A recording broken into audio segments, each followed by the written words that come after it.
Good afternoon, thank you very much, and welcome here to FBD Semple Stadium in Thurles for another big doubleheader on a bumper day of Camogie action in the Glen Dimplex All-Ireland Championships. We'll keep you updated on what's going on in Nolan Park in the senior games, but this is the two matches in the All-Ireland Intermediate Championship. Coming up later on the Camogie Association YouTube page, will be Cork against Offaly at 6 o'clock, but for now we are focusing on the first of these two semi-finals, and that is Kerry against Kilkenny.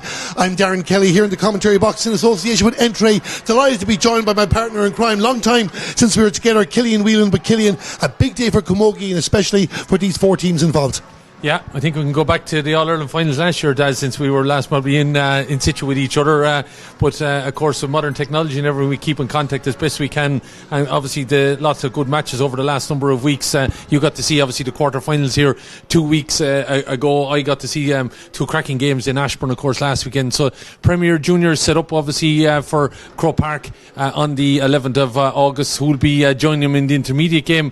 Well, we wait and see from today. Obviously, a lot of people would predict that probably it's going to be Kilkenny and Cork. They seem to be the teams, but Kerry, impressive here obviously in their quarter final the last day, and Offaly as well. What a performance they put in against Meath, and they've run Cork very, very close in the group stages. So that game is later on. This is the one we have to focus on, and Kilkenny can't take Kerry in any way for granted here. Kerry have been, over the last probably 8 years or thereabouts, the emergence of them, and that they have slowly but surely graduated up along the rungs of the ladder.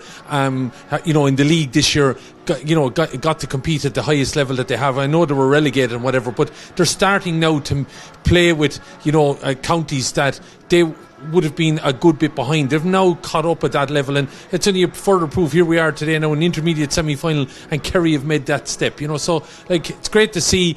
That Kerry, the tradition, the Camogie setup and everything is starting to blossom. In that we've gone from maybe 1-2 clubs to now it's 6 clubs that are feeding into Kerry Camogie, which bodes well, obviously, continually for the future. And even again, Darren, as you pointed out to me before here in the last half hour there, but some of the names that have started to emerge from maybe the underage setup and whatever in Kerry that are now starting to come forward into the adult teams. Again, that bodes so well.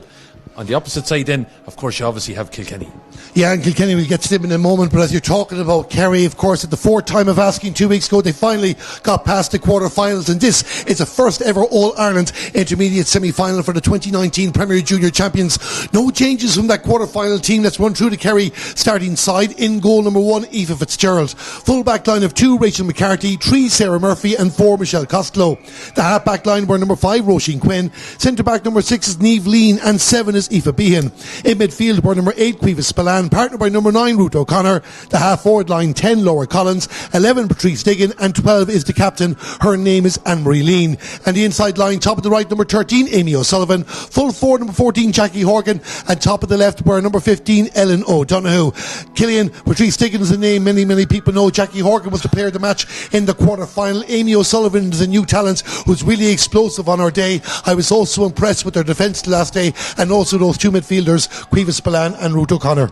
Yeah, and they're, as you said, they're girls that have emerged. They would have been, when we were, I suppose, in the early doors and stages of streaming Camogie matches, and we were watching club action. Clonmorris were a team that I think we featured an awful lot at that point, because they were doing so well at All-Ireland club level, and some of those names were starting to come through at that point. Now, there were, I would probably imagine 16, 17-year-olds at that stage. Now here they are blossoming into, young women and starting to lay down their marker on the team. And the likes of Cuevas Spillane, Ruth O'Connor, and the two corner forwards, they are names like Amy O'Sullivan, Ellen O'Donoghue that we'll have to watch out for. But of course, such a strong spine. Clonmorris dominates that central spine, as you can imagine, right out from the goalkeeper. And that kind of continuity, knowing each other so well, I'd say most of them are able to pass the ball in their sleep to each other, that they know each other so well. So that obviously is a positive in that sense for Kerry.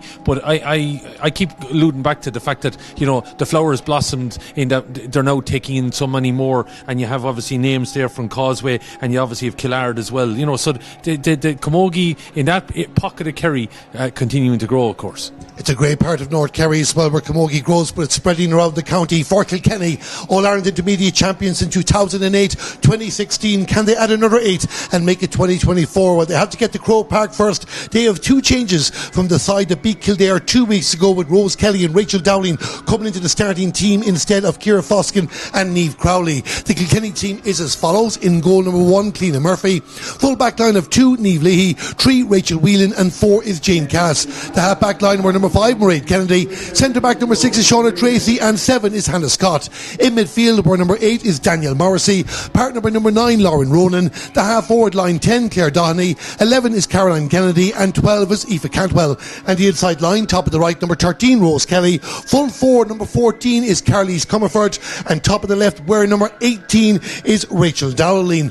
Killian Danielle Morrissey is the name that stands out straight away. She was in the Kilkenny senior setup last year before injury. But I'm looking there at Caroline Kennedy, 7-9 in the championship this year. Carlise Comerford also with 4-5. Yeah, look at some of the scores that they've mounted up has been phenomenal, Darren, and they haven't conceded a goal, which obviously says an awful lot about their defence. And there's a couple of names there like Jane Cass and Hannah Scott that have also been on the verges of senior teams in the past as well, that obviously play a major part in that. So I think Kilkenny don't concede a goal here. It would obviously be a major factor. Kerry have got a fair few. I think they've only played 1 game where they didn't score a goal.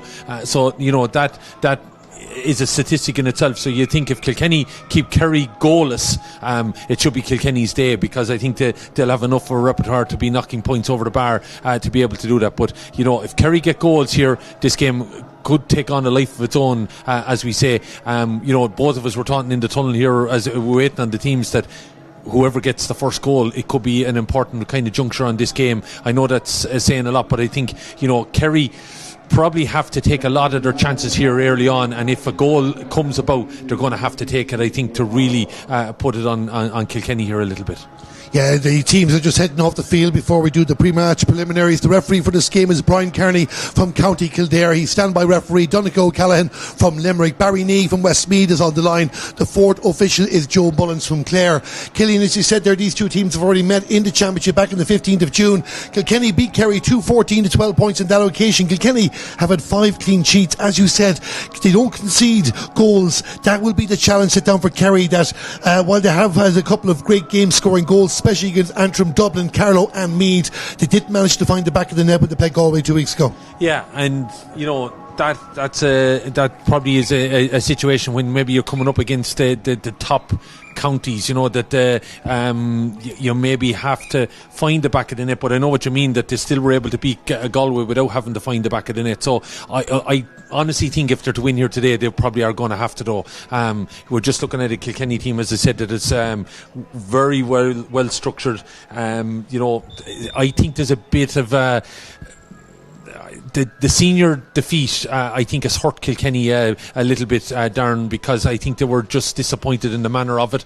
And I think, I don't say there's a pressure, but I think maybe they're driven a little bit to ensure that one of the team anyway, and the intermediate team is what's left, gets back to Croke Park and maybe rights a few wrongs in some way. Don't forget, we're looking at the Downey sisters down here below. They're involved, I think, in local radio commentary. There's lots of rumour around that maybe they're going to be tied back into the new senior management in Kilkenny. Will they be looking at some of these Seamus Kelly's intermediates? Maybe Seamus Kelly has designs on the senior job in Kilkenny as well, and some of these girls maybe will be the ones making progression. So look, it's going to be interesting to see. They're going to be, Kilkenny is going to be a team. Some girls are going to be putting their hands up. They want to go to Croke Park. They want to start in Jersey. Yeah, the game is about to get on here. The sun has gone in, but conditions absolutely superb in Semple Stadium. Good for those wanting to keep up to date with the senior match. Galway have scored a goal against Tipperary. Level game. Niamh Mallon with the goal for Galway. Is now level game, as Killian just said. get there. 1-7 apiece. There is a bit of a breeze here picking up in Thurles. Blown to the right. That will favour Kilkenny in the first half. As the ball is thrown in, the game is on, and Ruth O'Connor gives the ball to Cuevas Spillane, the two Kerry midfielders, down towards the goal to the left, looking for Laura Collins in the blue helmet. She wears the number 10 jersey. What can Kerry get an open score of the game? They got two quick scores in their quarter-final victory over Galway 2 weeks ago, as Laura Collins tries to send the ball out for a teammate just outside the 45-metre line. That teammate, of course, is Patrice Diggins. Sends the ball back down to Laura Collins. Laura Collins finds another teammate, and that looks like the number 13 jersey, was it, of Amy O'Sullivan, but that ball goes to the right and wide. Yeah, right and wide. You just we worried there from Kilkenny, a little bit of a switch off there, that Laura Collins, who played the original pass, was able to drift out here towards the wing, and while the Kilkenny defence did eventually react on her, she just had that little bit of space. So just early doors here to be leaving that bit of space to an attacking Kerry forward. Niamh Lean is the centre back for Kerry, gives the ball to Ruth O'Connor, her second possession in the early stages of the game, as Kerry know the importance, as Killian touched on getting early scores. They like their white helmets in Kerry. Ellen O'Donoghue is the one the far side of the fields, and the ball goes out over the line, and you can see from the linesperson's flag the far side of the field how strong it is blowing. He seemed to signal the Kerry ball, but actually it is a Kilkenny decision, rightfully so, and Hannah Scott is the player that will restart the action for Kilkenny. Kilkenny have beaten Carlow Antrim Kerry before a draw with Dublin on the 22nd of June. Then they beat Meath by 3-11 to 10 points, and Kildare in their final group game 3-15 to 6 points. They top Group 2 of the Glen Dimplex All-Ireland Intermediate Championship, earning the passage straight through to the semi-final. The semi-final stage they got to last year, going down after extra time to Derry, who were eventually crowned All-Ireland champions. Long ball down in the direction of Ellen O'Donoghue again. She's to the Kilkenny intermediate set up there in a scramble for possession. Just nearly 2 minutes gone here in FBD Semple Stadium. Kilkenny take the ball back and send it down in towards the attack again, and a first scoring opportunity for the black and amber, but you can see straight away Sarah Murphy out there to win the ball, Killian, and she wins a free out. Yeah, and Kilkenny have made a couple of positional switches. Just looking at, I think Daniela Morrissey has actually gone in there in the full forward line. They're leaving their full forward line in here in acres of space, their half forward line, making a lot of space out to the middle, so looking to expose maybe the wind and a bit of a gap as well in the Kerry defence, and maybe get their scores. But first chance there, that didn't accrue. No, Eva Beaton has the ball. Laura Collins with the assists down towards the attack as well, and this could be an opportunity for Amy O'Sullivan. Amy O'Sullivan has scored 7-11 in the championship so far, sent it in towards the goal, but Cleena Murphy, the goalkeeper from Kilmacow, wins the ball and sends it out to Mairead Kennedy, their number 5 for Kilkenny. She finds a teammate, and the Leinster side send it back down the field. End to end, the game hasn't fully got going yet, unfortunately for Kilkenny and for Rose Kelly. She couldn't hold onto the ball, and Kerry will restart the action in their opening semi-final. Galway up by 2 there, Darren, so starting to put a little bit of pressure on it's early stages still, but they're putting the early pressure there in the second half on Galway by the looks of things. Yeah, the Cork fans will be very, very happy with their victory against Dublin in the opening senior semi-final. Niamh Lean will not be one bit happy with her effort at that sideline cut. She sent it out over the line, and this will be an opportunity for Kilkenny to get up and running. Killian, just we're saying the wind has picked up now. It's conditions absolutely superb in Thurles as we watch this sideline cut, and we are watching the sideline cut deliberately because if it's Danielle Morrissey, she has scored a sideline cut in this year's championship already. 47 points she has in total, so she's well able to put over a 2-pointer. So I'll get your thoughts in a moment, and the question is about to ask you, but we want to watch this first because Danielle Morrissey goes for the post, and it goes to the right and wide. Sideline cuts, an absolute great skill in hurling or in camogie, but of course the extra carrot. You commented in the game a few years ago where 2 of them were scored in the one match. She wasn't far away there. Yeah, Rebecca Henley, I think it was, wasn't it, down in Pierce Stadium, that did it twice in quick succession on left and right hand side. But yeah, cracking effort there from Danielle Morrissey, and what a good one to have in the locker if it ever was needed, Darren, ultimately. No score in the game so far. We've over 4 minutes gone between Kerry and Kilkenny in the Glen Dimplex All-Ireland Intermediate Camogie Championship. This is Patrice Diggin. Patrice Diggin knows how to score, and she puts the ball over the bar. 5 minutes gone in the game. Who else but Patrice Diggin to get Kerry off the mark? Yeah, that's an impressive score into that breeze, from 45 metres out. But look, you'd expect someone of the quality of Patrice Diggin laying down a bit of a marker there, right over the black spot, over the bar. 4 5 minutes gone here now at this point, and she's got a good score there to settle Kerry nerves. They wanted one there as well. The question I was going to ask you earlier on, Killian, even though the wind has died down again a little bit, I was going to ask you how many points should it be worth for Kilkenny, but it has died down, so we'll come back to that. Rachel Downing wears number 18 for Kilkenny, finds a teammate in towards the attack, and the Kerry defence will have to work hard. Aoife Behan worked hard in the quarter-final victory over Galway. She wears number 7 for Kerry in this game as there's a scramble on the edge of the D. In possession is Caroline Kennedy for Kilkenny, gives the pass out towards Claire Doherty. Claire Doherty wears number 10 in the white helmet, goes for the equaliser, comes off the woodwork, nobody pushing in for Kilkenny. Rachel McCarthy will take possession and gives it to Niamh Lean, and Kerry cleared their lines again down the other end of the field. Now can they get a 2-point swing? Patrice Diggin on this very ground 2 weeks ago scored a super point out the right flank, couldn't hold on to the ball on that occasion. Killian, first scoring chance of the game, well, second scoring chance if you count the sideline cut for Kilkenny. Yeah, they're looking at the linesman's flag over there. That ball, Donegal Callan's the official over on the far side, not the Cork Donegal Callan, but the scenario is that it seems to be drifting just at that right hand upright a little bit down, because 2 Kilkenny shots from the right have actually drifted further right, so it is having some little impact as they shoot at that goal, even though it is technically behind the Kilkenny players as they attack the town end here. Yeah, well, we will have a player on the fields here in Semple Stadium today that was in Ireland's fittest family. I think it's the next game later on. A shot for Kilkenny from distance. The ball has gone over the bar. 6 minutes gone, and it's a point apiece. Yeah, good score there from the middle again from Morrissey there. The long range effort, and she used the wind that time and got the measure of it. Again, Kilkenny just utilising a little bit of a pocket of space here, Darren, between the 45 and midfield. Morrissey was able to step into that and shoot over from distance. Daniel Morrissey with her 48 point of the championship, getting Kilkenny up and running. The big name players from both teams making their mark. Niamh Lean with possession inside the 45 metre line, gives it to Aoife Behan.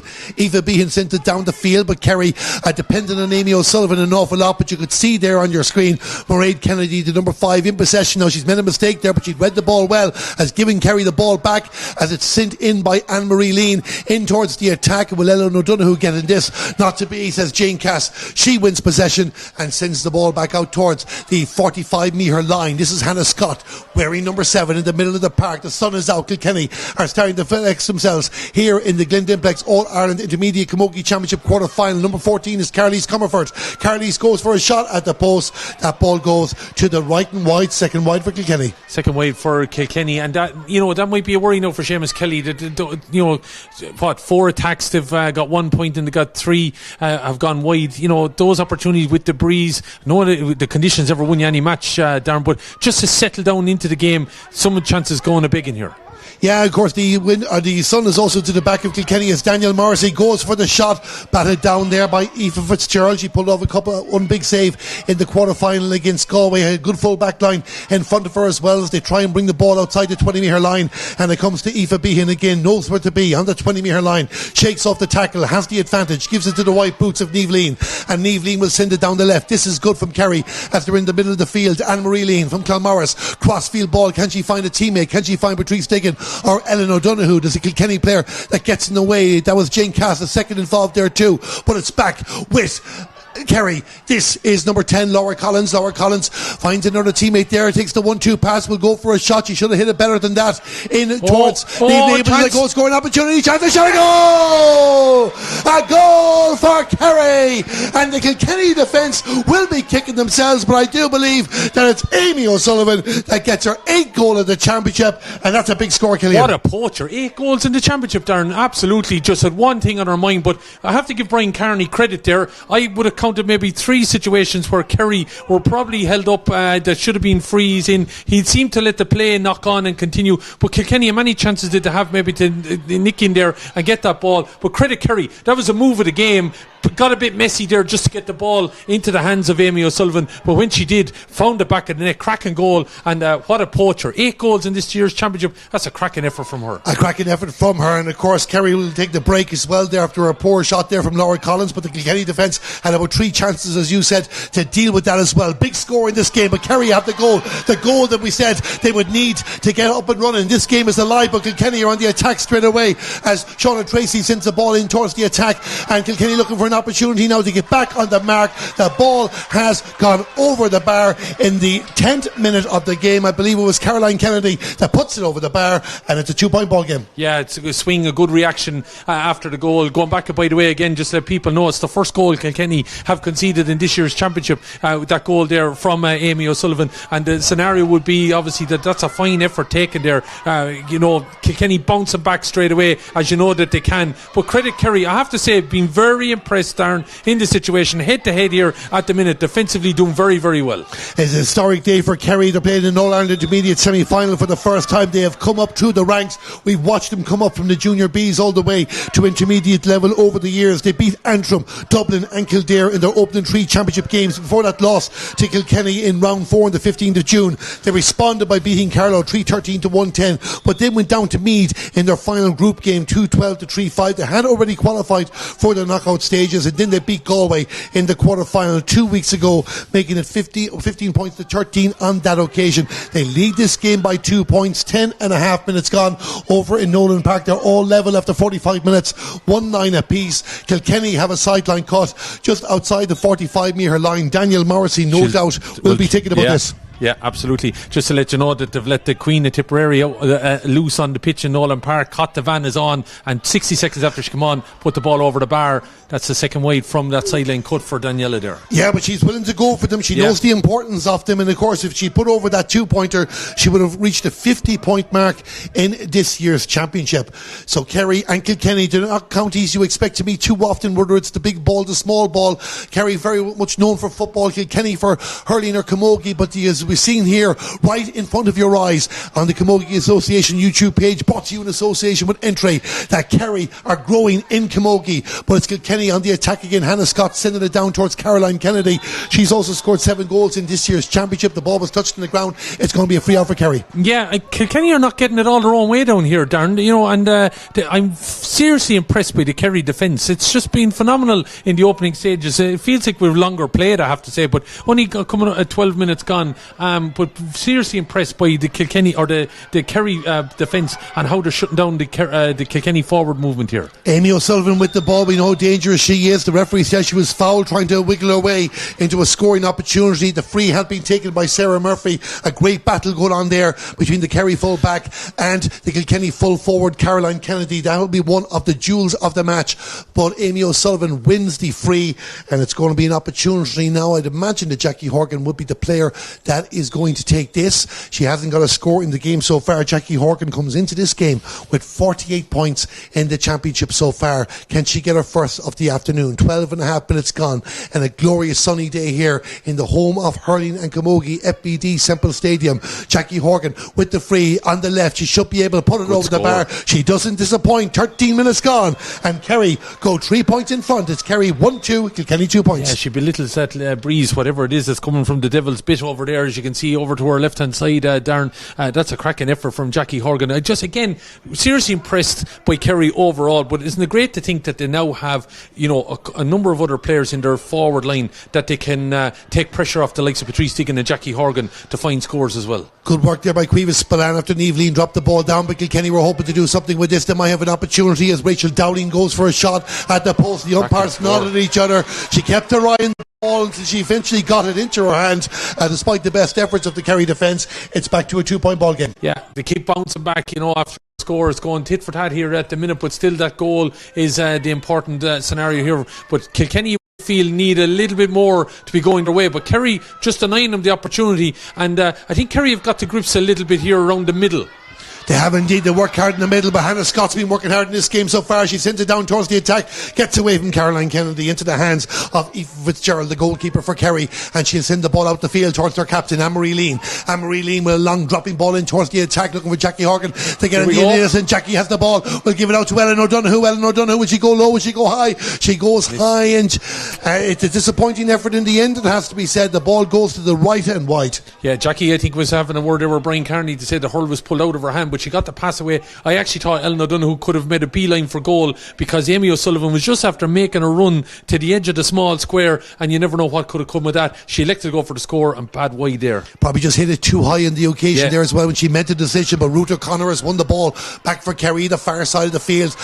Kilkenny's stick blocks the ball down. It's going to be a line cut for Kerry, the far side of the field, but we do have a player on the ground at the moment. And interesting enough, Gillian, after 14 and a half minutes, it took a few minutes for the game to get going, but there hasn't been much stopping it since.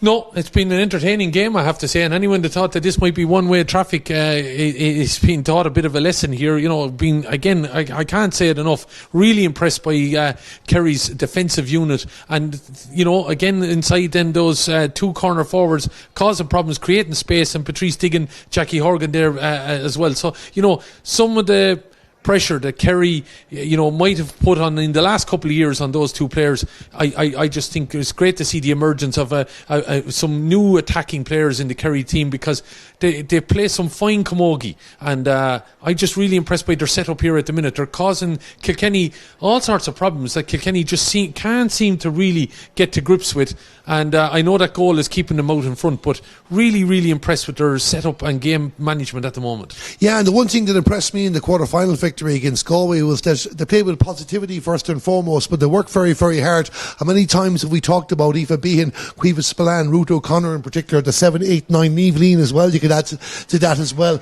They're constantly getting themselves in position. Anne-Marie Lean dropping back there as well. It is a warm evening here. It'll be interesting. Can they do that for 60 minutes? But they're willing to work very, very hard. Yeah, that's seen here in the early stages, and as I said, they are definitely taking the game here to Kilkenny. Aoife Cantwell, by the way, was the player that was on the ground there for Kilkenny, but she's all right. She's back on her feet. She did play in an All-Ireland Intermediate Club Camogie final in Croke Park for James Stevens a couple of seasons ago. Went down to Clonduff on that occasion. She is good, up and running again. 15 against 15. We're in the second quarter of this Glen Dimplex All-Ireland Intermediate Camogie Championship semi-final. Who is going to go to Croke Park? We know Laois and Tipperary are there in Premier Junior. We know Cork are there in Senior. We know about Galway and Tipperary probably by half time in this game, but there's two spots up for grabs in Turles as Kerry try and create another attack, but the Kilkenny defence deal with it in that occasion, and Hannah Scott will send the ball down the field towards the opposing 45-metre line. Who'll come out to win the race? This might work out there. It looks like Rose Kelly was there for a moment for Kilkenny. She wears number 13, but you can see the Kerry defence in there again, working very, very hard to hold onto possession, and there's a bit of a scrum inside the 45-metre line on the eve of the women's sevens at the Olympics in Paris. The opening ceremony was yesterday. Who will be part of the pageantry in Croke Park in a couple of weeks' time as the ball sent in towards the attack? It looked like Aoife Cantwell to send it in towards the hands of Aoife Fitzgerald, who's dealt with every ball that's come down near her goal with assurance and composure in the early stages. Michelle Costello in the green helmet gives it to Aoife Behan for Kerry, and down the field towards the number 13 Amy O'Sullivan. Amy trying to get away from them, goes to the ground. The referee says she was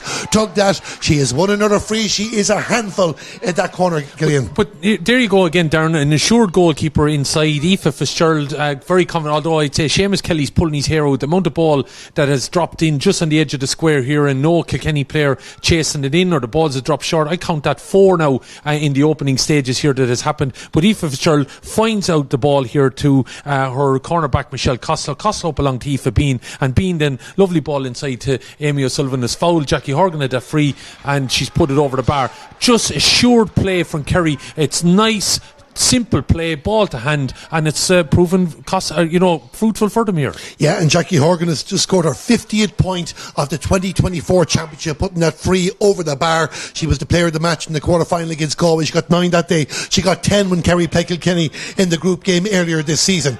The ball trickles out over the line right in front of us here in the commentary box, and it's going to be a Kilkenny ball. And as Killian said, the scoring has been tit for tat. Nobody's got 2 in a row so far. Danielle Morrissey for the third time. Will it be third time lucky? And as I said the last time, if she goes for this and she puts this over the bar, that will bring her personal tally in Championship 2024 to 50 points. She didn't go for it on this occasion. Tried to pick out Caroline Kennedy inside. It might work out for somebody else just yet there, because Kerry's Comerford was there, but good work again by Caoimhe Spillane back in defence, working hard for Kerry. She was fouled in the process, and it's a free out for the Kingdom. Nicole Walsh has just pulled off a double save in UPMC Nolan Park at Megan's 110 to 1-9, and a few changes now for Galway as well into the closing stages of that. But again the Kerry defence, Darren. But the problem is Kilkenny, it's 1 against 3. So, again, Seamus Kelly, with the fact that the breeze is on their back, I'm not sure what Kilkenny forwards are playing at, in that there's not more support for the singular player that's in there. No, to be disappointed how it's working out here so far as the ball goes out the far side towards Ellen O'Donoghue. She knocked the ball out over the line. The linesperson says it is going to be a Kilkenny ball and a chance for them to catch their breath as we approach the final 10 minutes of the first half here in FBD Semple Stadium. Kerry were league champions in Division 2A in 2023. They struggled playing Division 1 Camogie this season. They got themselves relegated at the end, but no doubt are gaining from the experience in this championship. For Kilkenny, even though there's lots of changes in personnel, indeed, you could count about 7 or 8 from the side that would have started out in last year's championship at intermediate level. They're building another team coming up the ranks. They were in the All-Ireland intermediate final back in 2021, going down to a very, very good Antrim team on that occasion. We're going to have a hold up here in play, Killian, because I believe a Kerry player is on the ground. Yeah, and just keeping an eye on, again, Kerry, just their setup is so good at the minute, with 6 minutes to go in Nolan Park. It's still at 1 point for Tip. Galway trying to hunt a goal as they head down the dressing room end here. But, just have to say, my first time seeing Kerry this year, always knew they had players, but just again, I'm really, I can't say it enough, and people are probably fed up here in the opening stages, Darren. Defensively, very, very well set up and just supporting each other off the shoulder. Any Kilkenny ball that's going in there, plenty of support, and they're well able to work it out. There's nothing rushed, nothing hurried. It's all off the shoulder, pop the pass, support play. It's been excellent to watch, I have to say, and this is all with Kerry playing in to a stiff enough breeze that's coming from the Kilkenny end here. So, it's a very, very impressive performance from Kerry here in this opening stages. But, of course, it's Kilkenny they're taking on. They're not gone away, and there's still only one score in it. But I would imagine that Brian Darcy is the happier man down there. Yeah, I was listening to a podcast on the way down about another big event taking place this weekend, and we're talking about the importance of defences in winning championships, and Kerry looked like they had the platform in place. Jackie Horgan is back on her feet. She is good to go, and play has to be started the far side of the field as Jane Cass tried to clear possession for Kilkenny, but eventually the foul goes the way of the black and amber, and a chance for them to have a free out and looking to try and get the next score of the game. Kilkenny have not scored since the 13th minute of the match. That is 9 minutes ago. So deep inside their own half of the fields, they'll desperately want to get back to Croke Park. They'll be desperately disappointed that their seniors were beaten by Dublin in the quarter-final 3 weeks ago in Croke Park. Long ball down the field, but Niamh Lean is there to read it for Kerry. Takes the high challenge. No foul, says the referee. Play continues on.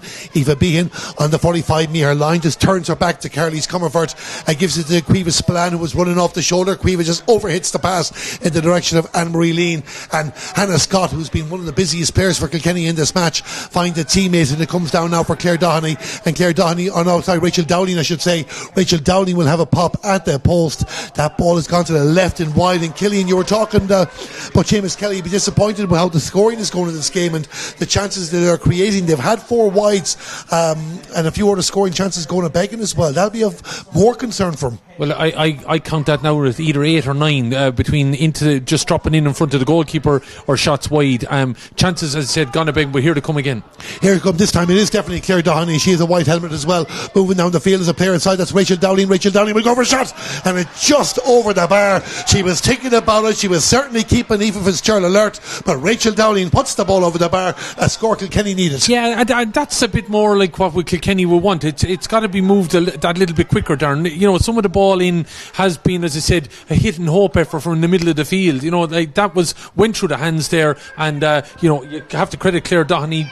Got the head up, saw Rachel Dowling pop the pass inside, and just starting maybe just a little bit of a turn now of the screw here a little bit to see kind of turn in Kilkenny's favour here. Yeah, still can they get 2 scores in a row? Can Kerry get the next score? The score, as Killian said, has been tit for tat in the game, but Kerry's goal, the crucial difference between the sides, as we see there, Quiva Spillane against Claire Dohenny battling for possession. The ball goes out over the line. It's going to be a Kerry restart right in front of us here in the commentary box, and we've just over 6 minutes of normal time remaining in the first half, and the Kerry number 6 is Niamh Lean. She's a fan of the Saw Doctors. They'd love to win just once, but they won it in 2019.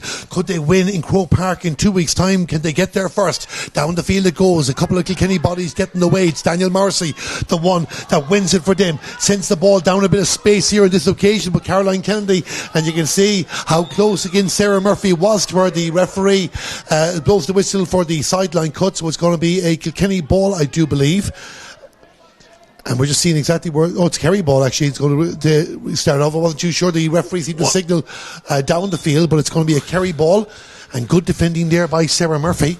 1 point game in Nolan Park. Carrie Dolan has just pointed a free for Galway with about 60 seconds of normal time remaining. Yeah, Kerry will be disappointed with that sideline cut from Sarah Murphy. It goes out over the line for Daniel Morrissey, Country and Killian. If they keep giving her chances like this, she's eventually going to get one of them. And here she is now, the closest she's had so far. It makes the angle slightly more acute. But again, we're teeing her up here now for this big score. Can she get it and bring her tally to 2 sidelines for the championship and 50 points in total on 25 minutes? Daniel Morrissey with the sideline coming to stay on target and not to be. And it did look at first, you heard Killian saying and rightfully so, it was in line. We were right in line with the shot here in the commentary box, but unfortunately for her, Killian, it tailed away the last moment. Just tailed just as it was heading towards that right hand upright. They're putting a bit of a pressure on here now. Kilkenny probably driving towards half time, feeling that there's chances to be taken, but credit Kerry defence holding them up here. And they've won the ball back there again when Kilkenny looked like they were settling it up, and Niamh Lean gives it to Eva Behan, and Eva Behan will send it down in towards the attack again. The 3 players inside, Ellen O'Donoghue that side of the field, but Jane Cass wins possession for Kilkenny. The middle of the park for Daniel Morrissey. She'll only get one if this goes over. This might drop short there yet. The ball is taking a chance, a shot, and it's gone wide. It's gone wide for Kilkenny, but the most dangerous they have been in the game so far, but not to be. And you can see the hands up to the head. Yeah, like, you have to credit Danielle. I don't think even looked as she delivered that ball. She just put it in a trajectory that was going to be on the edge of the square, but I think the ball was never ultimately in the control inside, and that was kind of the scenario. So why that didn't work out there, I think it was for Rose Kelly, because it's it was Claire Doheny. I was actually thinking it might be Claire Doheny, but I didn't want to say it till I was sure. Now we can see exactly it was Claire Doheny. They like the white helmets in Kerry, there's lot. They like them much more in Kilkenny, and sometimes just takes a second or two to work out the individual player. But Eva Fitzgerald sends the ball out to Eva Behan. She needed a second touch, and there is Rose Kelly. She's one of the ones who plays with a black helmet instead. Easier for us. Eva Behan has the ball in the 13-metre line. Needs support. Support comes from Niamh Lean. The referee says it was a throw. Killian agrees with the decision. Kilkenny will get a chance to get 2 in a row. Yeah, she just was under a bit of pressure in the original scenario where she was turned over, and Aoife got back then involved, and I suppose in the panic and the rush to get the ball away, because I think Kilkenny smelled blood at that point. No clear strike in action, and Brian Carney gives the free. There's a Kerry player down injured here now being attended to, but this should narrow the gap as we head towards half time here. Yeah, it looks like Ruth O'Connor is receiving attention, but we'll watch the free for Daniel Morrissey. They're playing 4 minutes of injury time in Nolan Park. Daniel Morrissey with the free puts the ball over the bar. It's back to a 1-point ball game. It's 5 points to Kilkenny, 1-3 to Kerry. Tipperary leading Galway by a point, but Galway have just gotten level through Aoife Donoghue. Yeah, Aoife Donoghue burst onto a ball there. Again, it looks suspicious pass off, but Liz allowed the play to continue, and it's a draw game. I think you predicted extra time in that game. It looks like it might be heading that direction. It looks like it there at the moment. We'll keep you up to date with what's going on in that senior semi-final. Our focus, of course, here on the Glen Dimplex All-Ireland Intermediate Camogie Championship semi-final here in FBD Semple Stadium in Thurles, on the Camogie Association YouTube page, brought to you in association with Entray. Kerry moving up the field, the far side of the field through Laura Collins, but the Kilkenny defenders, well, they're working together in packs there to try and win the ball back. The cats, the kittens, whatever you want to call them. Anna Scott sends the ball down towards the attack towards Caroline Kennedy. She'll lay it off here now for Claire Doheny, and Claire Doheny will get a chance. The pass there, this is Rose Kelly. She go for a shot. A goal for Kilkenny. A goal for Kilkenny. And Rose Kelly puts the ball to the back of the net. A big score before half time. Kilkenny 2 points in front. Yeah, big move there, you'd have to say. And I felt just in the last 3 or 4 minutes, Darren, they got a couple of scores on the bounce, and I think they were sniffing blood. There was a goal opportunity missed 90 seconds ago, and you just felt that they were hunting one, just maybe to lay down a marker before half time, and they got it. But that was a very well worked move. If Kerry have been found in room on their left-hand side here. Kilkenny found that room there on that side, and 2 quick passes, and then it fell eventually to Rose Kelly, and she had plenty of time to spot where goalkeeper Aoife Fitzgerald was, and despite the outrushing Aoife and a couple of other Kerry defenders, she expertly put that to the back of the net. So Kilkenny, I don't think they deserve to be 2 points in front from the performance. I think Kerry have done very, very well, but just in the last couple of minutes it's been all Kilkenny, and Galway have hit the front now with Carrie Dolan 112 to 111. So Galway lead that game here, but Kilkenny leading here. 2 players receiving treatment at the moment. Sarah Murphy, the fullback for Kerry, it looks like they've taken a knock. She pulled off a great block against Caoimhe Kelly of Galway in the quarter-final, and also looked like a knock setting up that score for Kilkenny was Claire Doheney, and on the hand looks like she will be okay. Claire Doheney, not just an accomplished Camogie player, has also won an All-Ireland bronze medal playing hockey for Loretto in Kilkenny as well. So great talented players for both Kerry and Kilkenny inside the final 30 seconds of normal time in the first half here, and it's Kilkenny 1-5, it's Kerry 1-3. Kerry need to respond now. They haven't scored since the 18th minute, but Kilkenny are enjoying their best spell of the match as they move down the right flank again from the goal scorer Rose Kelly, coming across as Caoimhe Spillane there to cut it out, and she has done well for Kerry. She was one of the contenders for player of the match in the quarter final. Aoife Behan takes the pass and sends it down towards the left again, but Kilkenny coming out to meet this very, very quickly and in control of the ball, and that's the full back in the red helmet, Rachel Whelan.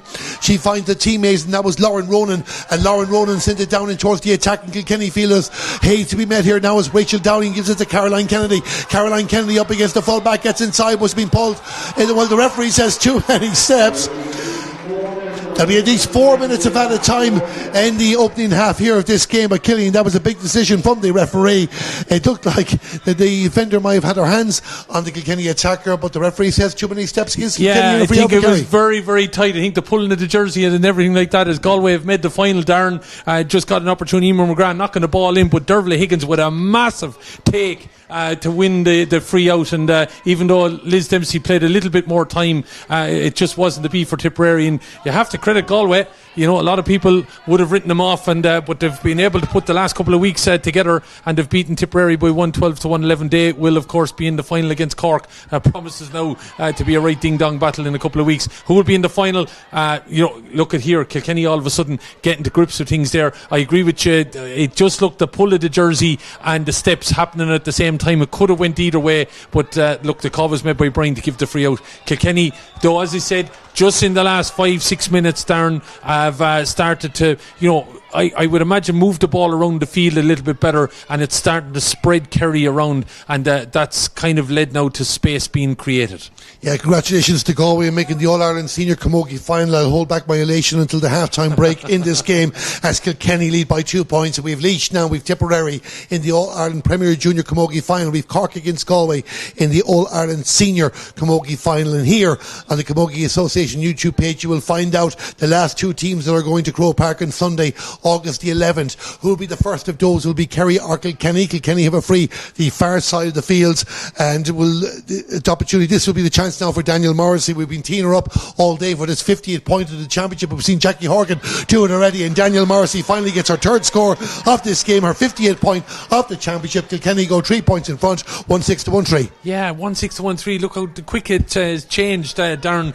I think Kilkenny just starting to get the passes off. They're finding their player. They're being, I suppose, a little bit clever. And we haven't seen a Kerry attack now, Darren. I'd say in the guts of 7 or 8 minutes, because the ball is being camped in this end of the field here, the town end of Semple Stadium. So Kerry maybe need to, just get a ball in hand, just get some kind of simple score here to take them something into half time here. Yeah, the Kilkenny half-back line in midfield looked like they pressed up a little bit. That was Shauna Tracy winning the ball for them, sending it down and trying to put pressure on Michelle Costello, the Kerry corner back.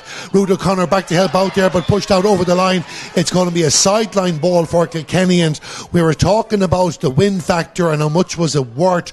Certainly Kilkenny would want to have been a few points up. Kerry would not want to go 4 or 5 down there, I say. We have played 3 of the 4 minutes of added time in the first half of this game, and Danielle Morrissey, now that the pressure of hitting 50 is gone, she might have a crack at this. The 4th occasion that she, or 4th or 5th occasion I nearly lost count myself, that she is eyeing this up. She looks like she will go for it. She is going for it. It's going to be very, very close. And it's batted out there by Aoife Fitzgerald, but only as far as Carly's Comerford. She has the pink boots on her out the field there, and Laura Collins has come back to help out the Kerry defence. 20 seconds of the added time remaining in the first half as Aoife Behan sends the ball out the field. It goes out over the line, the far side of the field, without a shadow of a doubt. Kilkenny have dominated the final 10 minutes of the opening half of this game and overturned a 3-point deficit to lead by 3. Can they add more to that as Daniel Morrissey lines it up? I don't think she's gone for one that side of the field just yet. Will she have more luck on this?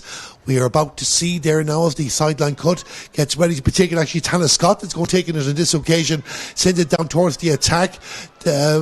Kerry defender back there to help out, but Kilkenny have 2 players there, and a snapshot at the post is going to go across, and it goes to the right wide, 6th wide of the game for Kilkenny, where the referee is going to call for the ball. It is half time here in the Glen Dimplex All-Ireland Intermediate Camogie Championship semi-final. Kilkenny lead Kerry by 1-6 to 1-3. Killian Whelan, your overall thoughts in the first half? Yeah, look, again, Kerry are still in this game, but definitely gone out of it in the last 7 or 8 minutes of that half, and that's when Kilkenny made a little bit of hay, chipping on the goal and a couple of points down. That put them in a situation, as you said originally, that they were 3 down and now are gone in 3 ahead.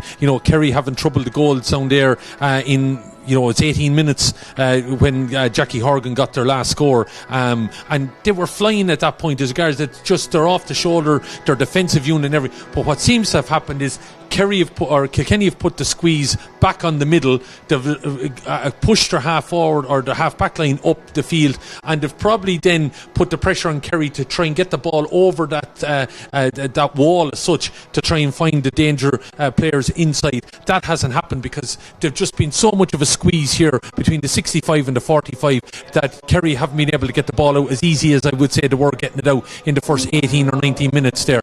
That would be a worry for Brian Darcy and his backroom team, that how do we counter that now in the second half, because definitely defensively they are under pressure, because there just seemed to be a wave of players coming, like the puckouts. Aoife weren't in as much space, so the opportunities then, we're seeing turnovers coming back in very, very quickly, and I think Kilkenny were a little bit cuter in that last 10 minutes, Darren, in how they utilised the ball. Went hunting the goal, missed the first one, got the second one opportunity, and that kind of just allowed them, right, we're back in the game here, let's take our scores when they come. Now they've hit a number of wides, they've dropped a few into the keeper's hands. I just think the last 10 minutes is what Seamus Kelly will probably focus on there at half time, in an effort of what they want in the opening 10 or 20 minutes of the second half. If they come out and be a little bit nonchalant, I think Kerry have enough in that forward line to punish them. But if Kilkenny keep that ball away from some of those danger players that we saw in the opening 18 minutes for Kerry, well then Kilkenny will take full control of this game, and they'll keep chipping away. So look, it's still very much a game to play out for, because Kerry now have that wind, and no question about it, if they can free up Amy O'Sullivan and Ellen O'Donoghue, Patrice Diggin probably has gone out of the game a little bit as well. If they can get them back in the game, I still very much say that they can trouble Kilkenny here, but at the moment it's Kilkenny back in the driving seat.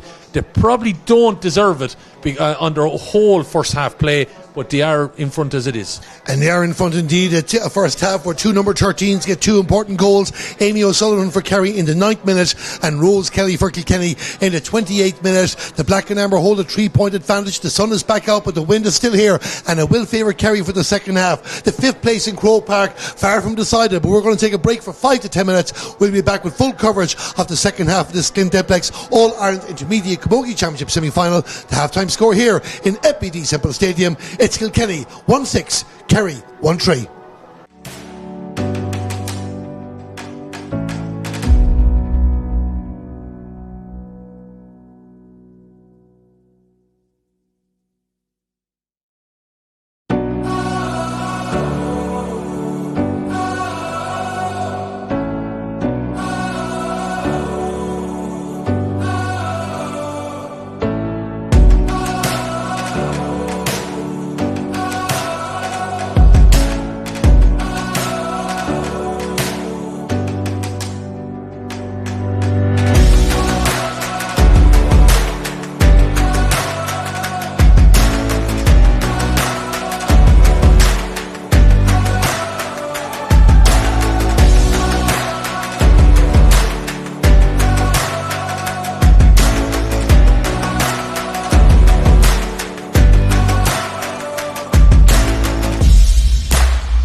Good afternoon, thank you very much and welcome back here to FBD Semple Stadium. We're just getting ready for the start of the second half of our opening Glen Dimplex All-Ireland Intermediate Camogie Championship semi-final. It's Kilkenny 1-6, it's Kerry 1-3. I'm Darren Kelly, joined by Killian Whelan in the commentary box. Killian's just keeping an eye for any half-time changes. We get to him in a moment. We'll give you the scores from the first half as well. If you're just joining us after watching the activities in Nolan Park in Kilkenny, where Galway and Cork qualify for the All-Ireland Senior Final, but who'll be in the intermediate as Cuevas Spillane sends the ball down to Jackie Horgan. She lost the hurl in the process. The ball goes out to the left and wide, and Killian, a big third quarter in particular here for Kerry. Yeah, you'd have to feel now with a bit of breeze behind them, opportunity, just to keep pressure on Kilkenny. They can't see Kilkenny now head out with, getting 3 points or anything like that, or a goal in the next couple of minutes, Darren, if they want to be in contention in this game. Rachel Dowling with the ball here for Kilkenny, goes for a shot at the post. It was Hannah Scott with a superb take in the air to get the catch, get the possession. It goes over the bar. It's 1-7 to 1-3. Yeah, how important is Rachel Dowling being, she kind of kept Kilkenny in touch with the score on 13, got them kick-started in 24 minutes, and now a point. Just to, as I said, psychologically working on Kilkenny, or on Kerry heads here, to kind of make them start doubting themselves a little bit now, opening up a 4-point lead. Again, I just think Kerry got to go back to the way they were playing in that first quarter thereabouts. Need to get some of their big name players on the ball. I'd like to see Patrice a bit more on the ball, but at the minute she's just struggling really to get to the pitch of the game, because I have to say credit Shauna Tracy. She is doing a credible job on keeping her out of the game at the minute. Yeah, Rachel Dowling, that was her third point from play. Hannah Scott has been superb at wing back for Kilkenny, as the referee is determined to punish any throws in this game, and it's going to be a free out for Kilkenny. Just going through the Kilkenny scores: 3 for Rachel Dowling, 3 for Daniel Morrissey, the goal of course for Rose Kelly, and another point on the board for Caroline Kennedy. And the Kerry scores from the first half: the goal by Amy O'Sullivan, and also points added for them: 2 for Jackie Horgan and 1 from play from Patrice Diggin. This is a free out by Hannah Scott is going to take it inside her own 45-metre line. Long ball down there. Kerry do not want to allow Kilkenny get too many scores at the start of the second half. They won the ball back through Niamh Lean, comes up the field there as well, looking for a teammate to pass it off to. Cuevas Spillane of the yellow boots is the player that takes the challenge, wins the free, send it down, and probably go back for the free if Kerry don't win possession of the ball, and the referee will bring it back for a free out from the 45-metre line. Yeah, good play.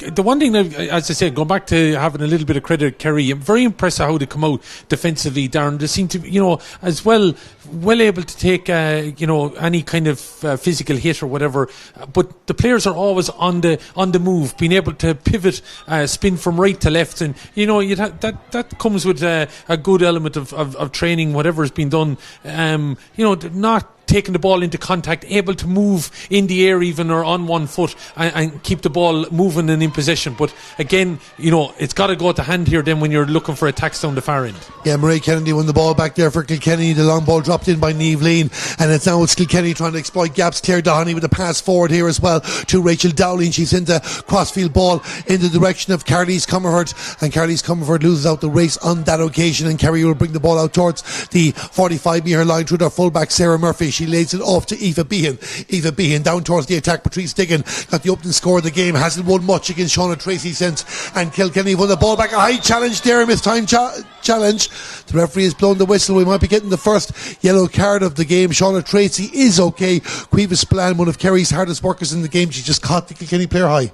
Yeah, caught it high, and depending on the view that Brian Carney was straight away in, I expect it should be a yellow card. No question about that. But from a Kerry point of view, I'd be worried that Patrice is not going in, or not able to get her in the game here. So they should be looking at an opportunity maybe to exploit her in middle of the field, even just get a couple of minutes, get her on the ball, maybe get her confidence back a little bit, because I do think she is obviously a key player now to maybe just start bringing along some of the younger girls that are in this team to believe that they will still have an opportunity here, because this ball goes over the bar, it's starting to drift a little bit. Daniel Morrissey was in the senior squad last year until injury put her out of campaign. She's with the intermediates this year. She got up in that challenge. She goes for the free, not to be in that occasion. The ball goes to the left and wide, first wide of the second half for Kilkenny. Kilkenny, 7 in total. It's a 4-point ball game. We've played 4.5 minutes of the second half here, and Kerry would need to score very, very quickly just to get themselves back in a contest that they led for most of the opening 20 minutes of the match. But Sean Tracy bats the ball down the far side of the field,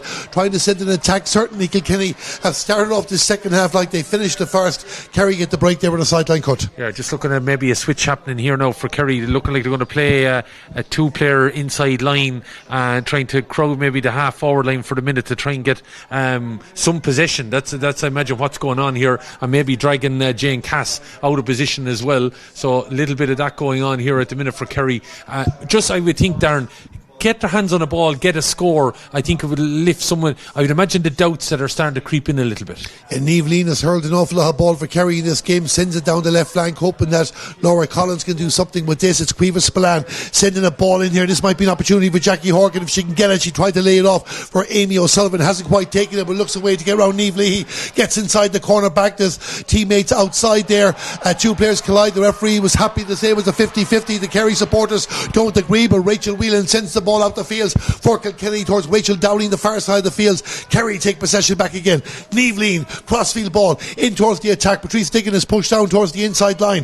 Can she get in the ball? She can play anywhere from half back to full forward, and she managed to rob the ball from Jane Cash. She did well to get her hands in that. Was she being held out? The referee is to hand out for the advantage. Patrice Diggin gets the good score. She had to work for that. She got a break in one way. Her hand was being held, but she gets the point, Killian. Yeah, I think I have to say, I think Kerry very unlucky over on the far side. To me, it looked like a ball, a hurley across the ankles there for the Kerry attacker. I just can't identify over on the far side. And was it Jackie Horgan, was it? So there's just a hold up at the minute. But that ball eventually was worked back. Patrice Diggin was doing so much to be able to hold on to possession there while she was being fouled, and eventually got the ball over the bar. A score that Kerry needed, their first since the 18th minute, Darren. As I said, just to keep them, as I said, very much now in touch. It's a one-score game here again. But look, in case anyone thinks I'm favouring Kerry here, I've just been impressed with their style of play. You have to credit Kilkenny have woken up and starting, the lay off a ball, the possession play that they've had,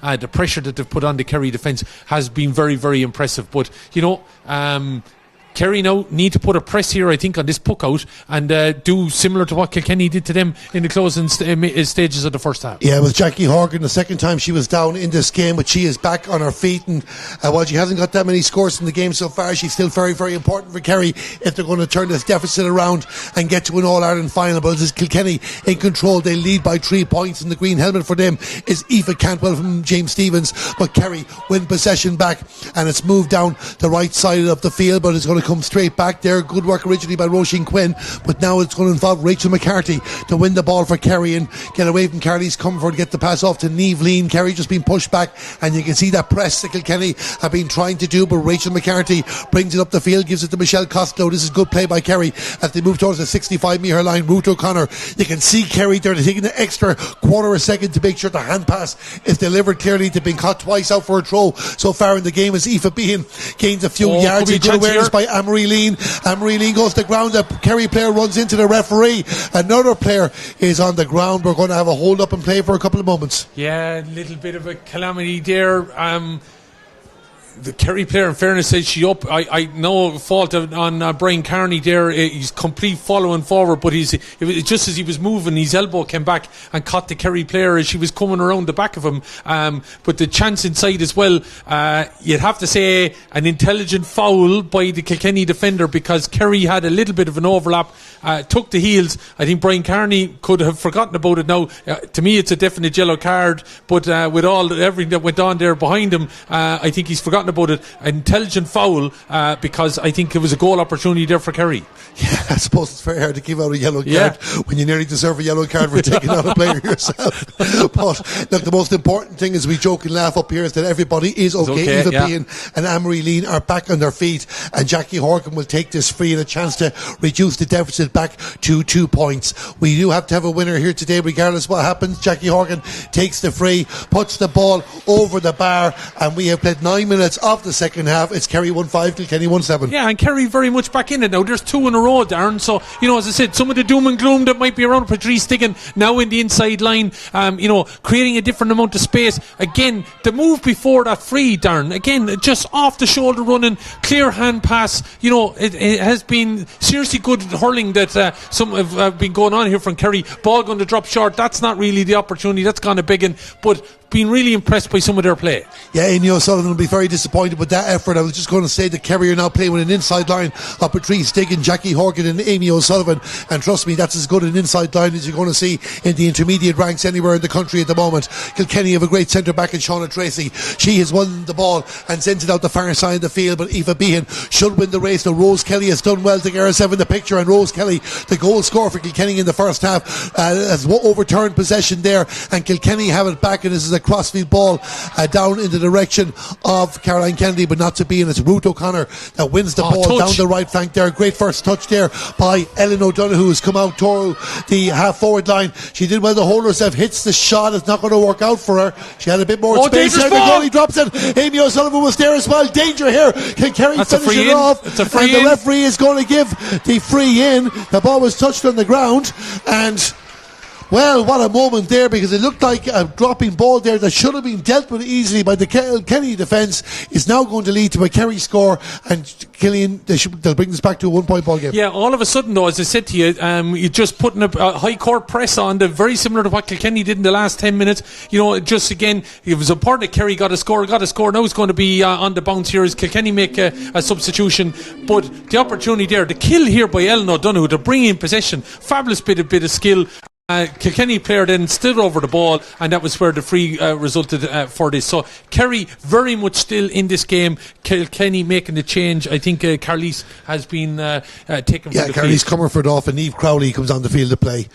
But we're just having a hold up here as well for the Kilkenny defender receiving attention. There will be a Jackie Horgan free to go in, and this will bring it back to a 1-point ball game when this ball goes over the bar. But as you said there, Killian, a moment or two ago, Kerry, despite leading for 23 minutes of the match and not scored 2 scores in a row, now they have gotten 2. This is a chance for 3.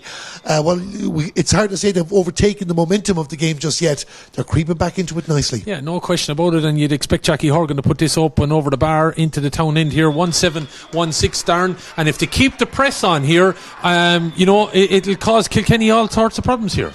Yes, 1-7 to 1-6, a 1-point ball game coming into this game. Kilkenny would have been the strong favourites, especially after their 14 to 12 point victory in the group stages, especially the fact that they hadn't been beaten in the championship so far. Just 1 draw, their only blemish, while Kerry had lost 2 matches in particular. But it's anything but at the moment here as Mairead Kennedy moves the ball out the field. I can certainly say the Kerry supporters are getting very, very vocal the far side of the field in this game.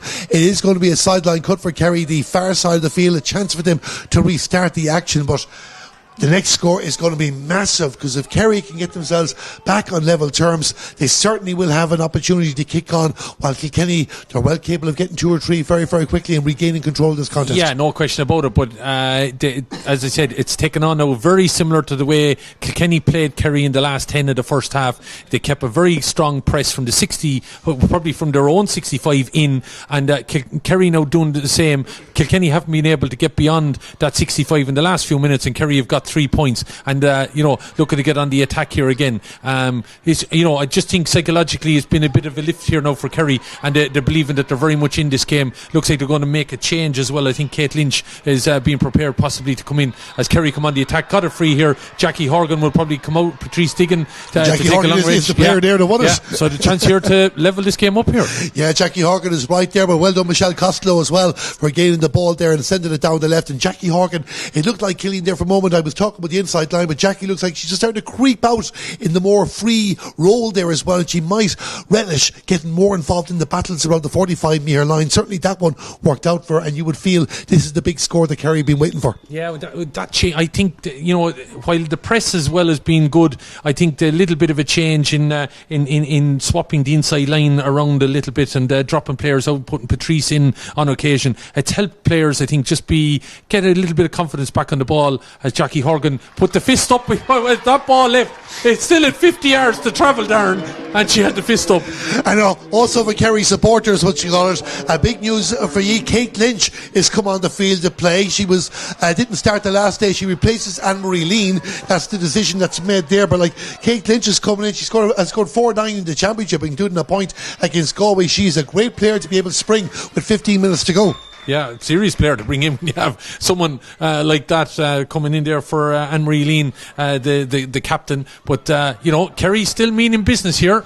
Yeah, interesting here. The two official captains for Kerry or Kilkenny are not in the field to play because Crea Langton is the Kilkenny captain. We haven't seen her yet, but we're seeing Kilkenny on the move at the moment. As we're not far off the final quarter of the game. This is Claire Doherty going for a shot at the post. The referee had spotted a foul beforehand, so we're going back for a chop down there. So Kilkenny will get a chance to respond straight away. They haven't scored in 14 minutes since they got the opening score of the second half through Rachel Dowling. The last 4 scores all coming from Kerry. 1 for Patrice Diggin, 3 frees for Jackie Horgan.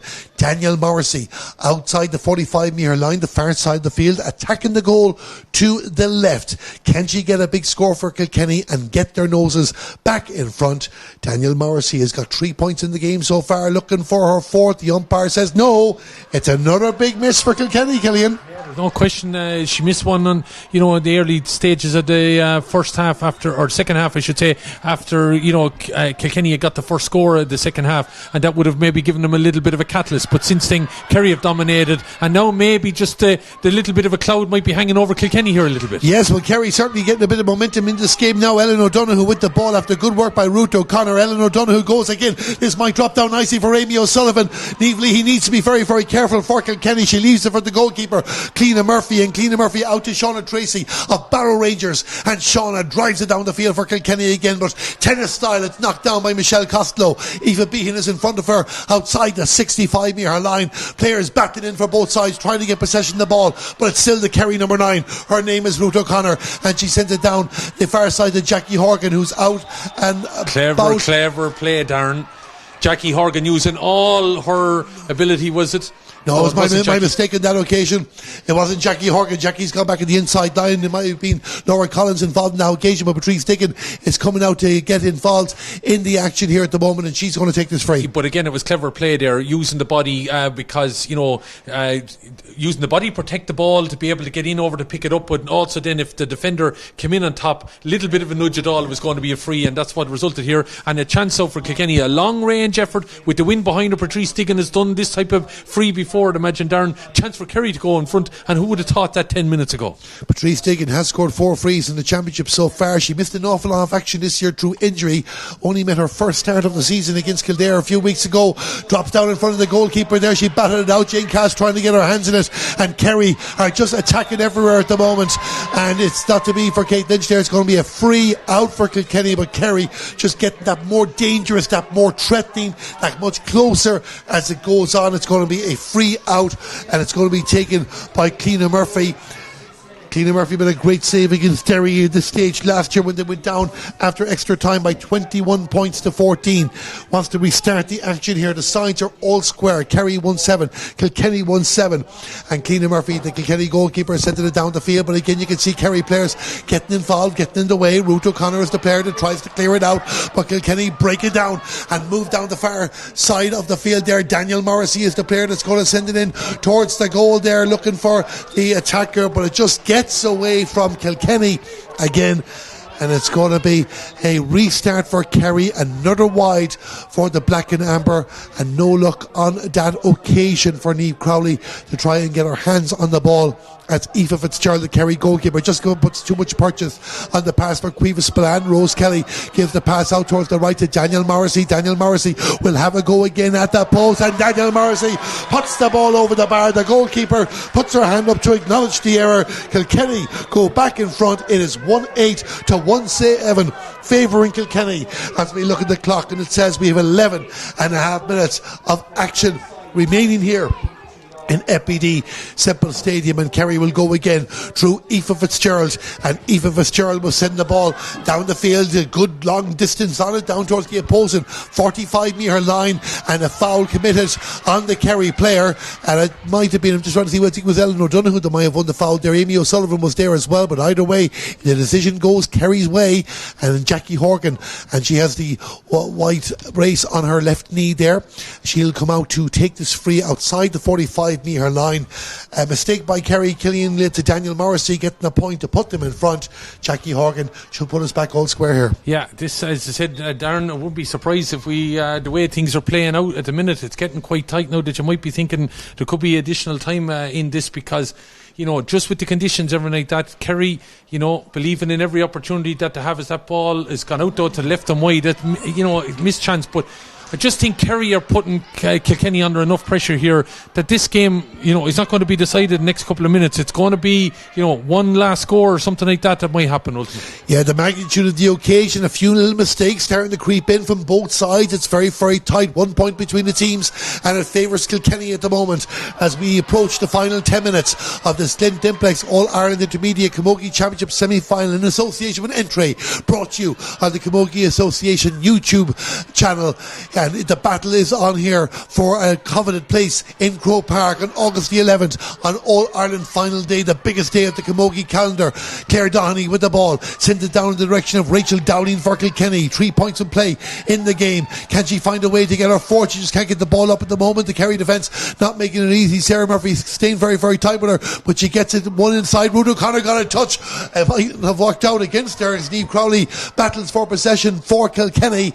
The Kerry defenders are just back there as well, and of course the energy levels very, very important. Kilkenny still have the ball. Niamh Crowley did well to get that into her hands. Support is coming in from Daniel Morrissey, but Kerry have the ball through Niamh Lean, and Niamh Lean will send it down the field as well. 2 Kilkenny players, but nobody called for it. Bit of indecision there. Ellen O'Donoghue with the ball for Kilkenny, has support. She might go herself as she looks for a gap. A high challenge in there. The Kerry player goes to ground. The referee had the hand out, and he's calling over the Kilkenny player. We're going to have another yellow card in this game.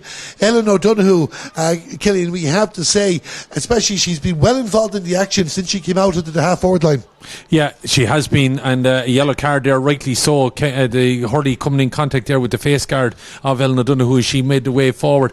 The only thing I think maybe that they need, though, Kerry, is a little bit of space there. I just think Kilkenny are quite happy if it's crowded in the middle. I think we need to see Ellen and probably Amy O'Sullivan just in a little bit of space on either wing, but you would expect Jackie to put this over the bar now. It's a little bit more direct than the last one, but Kerry very much an opportunity still well within this game. Darren, again, I think pressure has got to be on the puck out here.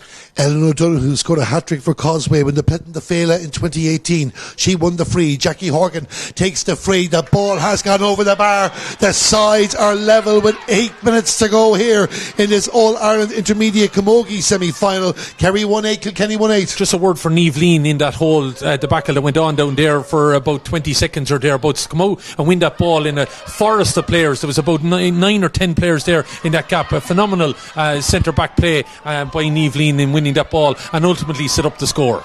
Yeah, there was a chunk of the jersey there not spotted on Daniel Morrissey, but play continues on in the 65-metre line. A real important battle here. Kerry just starting to win some of these 50-50s, but Kilkenny are not going to throw in the towel. Lauren Ronan was there, but it's back with Kerry and back with Laura Collins. She gives it to Aoife Behan. Aoife Behan with a long ball down the direction of Amy O'Sullivan. Great first touch there by Niamh Leahy for Kilkenny. An important first touch that it was. Gives it to Marie Kennedy, who got the yellow card. She finds Daniel Morrissey, who'll drive it down the field. Was another Kilkenny player, but we're back for push there. Killian, you can give your thoughts on that one. I was sure Rachel Dowling was away there. I didn't see a whole lot in that, I have to say, but Brian Carney, closer to the action, he decided that there was a push there on the Kerry corner back, so free out it is. I think it's a bit of a let-off. Anna Scott was the player that sent the ball down in the direction of Rachel Dowling before the free. Now it's back with Kerry. Can they punish? Can they take that break? A little first touch there as well. There's players queuing up to try and get it. Amy O'Sullivan and Patrice Dickens is there, but it's Niamh Leahy for Kilkenny. She's really grown in influence in the last few minutes of the game. The ball goes off over the line. She's contesting the decision, but it's going to be a 45 for Kerry. Kerry. 6.5 minutes to go, and Kerry have a chance here now. Presumably will it be Jackie Horgan or Patrice Diggin? It's going to be Jackie Horgan to come out to take the 45. Well, just see where Patrice Diggin is there. No, she's pucking it back towards the 45. So Jackie Horgan, a chance to put Kerry back in front. They have not led since the 18th minute of the game. If this goes over the bar, it's still too early to get carried away, but Kerry will start to believe. Yeah, absolutely. And the form that Jackie is in, but again, I think that call was very, very tight. I'm not sure. The umpire was a bit away to make that call. I couldn't even make the call from the angle I was at, but here's a chance for Kerry. Jackie Horgan, it looks good from our angle. Will it stay on target? The ball has gone over the bar, and with 6 minutes to go, Jackie Horgan puts Kerry in front by 1-9 to 1-8. They were never in an All-Ireland Intermediate Camogie semi-final before this game. Are they 6 minutes away from reaching an All-Ireland Intermediate Camogie final for the first time ever? We will see, but Kilkenny will not go down. They have been in 4 previous All-Ireland Intermediate Camogie finals. They won in 2008 and 2016. They were beaten in finals in 2014 and 2021.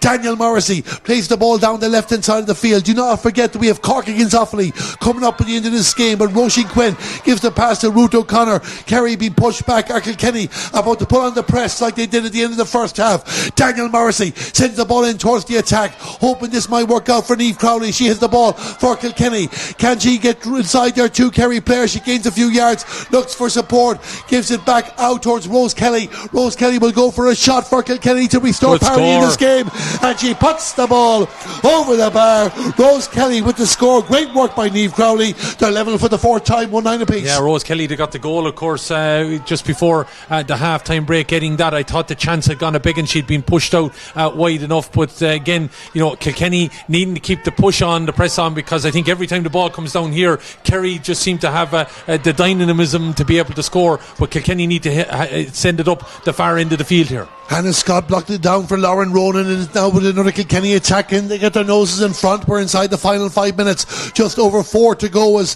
Caroline Kennedy struggles to get control of the ball, but she's there involved in the action as well. It's won back by Niamh Lean. How many times she won a ball in the game? Gives the pass off for Laura Collins. Laura Collins in the middle of the park there, hand passes it forward to Kate Lynch. Kate Lynch tries to gain a few yards there at the 65-metre line. Amy O'Sullivan on the 45-metre line. Can she get the space in for a shot? Niamh Lean, he won't make it easy, but Amy's going to go for it. Will it carry? Will it carry? It carries over the bar, and Amy O'Sullivan gets a massive score for Kerry in this game. She puts the ball over the bar as they make a change. Niamh Quinn is coming on for Cuevas Spillane, but Amy O'Sullivan has put Kerry back in front. Yeah, again, Niamh Lean, I have to say, back there defensively, Darren, set the whole thing in motion, but Amy O'Sullivan, has been a star player out there for Kerry today. They're starting to believe here, Darren. If they get 2 in front, could be interesting. It could be more if this works out for them, and an important touch by Jane Cass, just enough there to hold it for Rachel Whelan for Kilkenny, and they bring it up towards the 45-metre line for Mairead Kennedy. It's Kerry 1-10, it's Kilkenny 1-9. The referee spots a foul, and Kilkenny will have a free out just outside the 45-metre line, and it's going to be Hannah Scott to take this. She's been another quality player in this game. Can she set up an attack that will get Kilkenny back on level terms? 3 minutes to go. Don't forget, we have to have a winner. We will have extra time. We could have 2 periods of extra time. Who knows what will happen in this game as Hannah Scott sends it down towards the attack. The Kerry defence will want to be tight as Kilkenny are there. The referee is having a very, very close look at this as the scramble, the scrum, the ruck, the maul, whatever you want to call it, outside the 20-metre line, and this might end up being a throw-in ball. You would feel it's hard to know who has the advantage of this as both teams have it. And Rachel Downing has it. She went for the snapshot. She was closed down. Ruth O'Connor is back there for Kerry, but she needs help as she brings it out towards the 20-metre line. Just over 2 minutes of normal time remaining. Ellen O'Donoghue comes out to get a good intelligent first touch to take it away from Aoife Cantwell. Finds a teammate, sends it down towards the right hand side of the field by Roisin Quinn towards Patrice Diggin. Patrice Diggin outside the 20-metre line. She's still going. Good work by Patrice Diggin. She was doing the ground, but Tony Kelly was doing it in the air last week. Jackie Horgan takes the shot. It needed to finish with a score if you're a Kerry supporter. It did not. Yeah, that could be a tell-em one, Darren. I hope it isn't, because it just said everything about it. They kept momentum, they kept behind it and everything. Jackie just needs to settle, and here's a chance out for Kilkenny. Lauren Ronan with the run here for Kilkenny, going for that post. It's blocked down there. Snapshot. I thought for a moment it might be going in, and all the drama, the excitement is happening here now in this game. The referee from a distance spots a swipe at the hurl.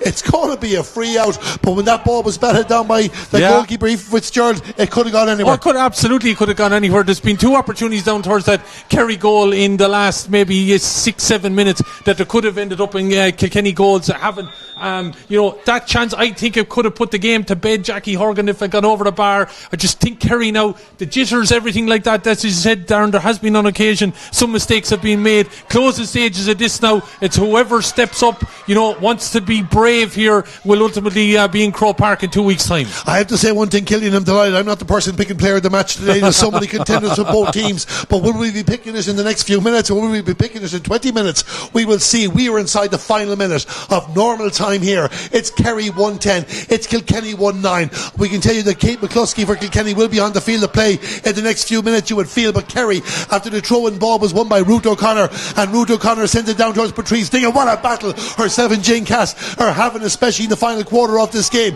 The Kilkenny player Hannah Scott was there, went to ground, play continues on. This is a big ball, it's won by Shauna Tracy, they sent it back for Kilkenny, but Jackie Horgan got in there, battle for possession. Jane Cass back with Kilkenny, wins the free out, and a chance for Kilkenny to catch their breath. Kerry are also going to make a substitution as well. I think Kerry are making theirs first. It looks like it's going to be Anya O'Connor, and she is coming on for Aoife Behan, and the 60 minutes have just been played there. Kilkenny are lining up a couple of changes. We're waiting to hear how much added time will be played in this game. Kilkenny are making changes. Kate McCluskey for Aoife Cantwell. That's the first of their 2 changes, because I can see the captain, Crea Langton, is there as well. And Crea Langton will also be coming on the field of play. So the stadium announcers, an awful lot to get through here at the moment. I hope you're enjoying our coverage in the Camogie Association YouTube as Claire Doheney goes off the field of play for Crea Langton.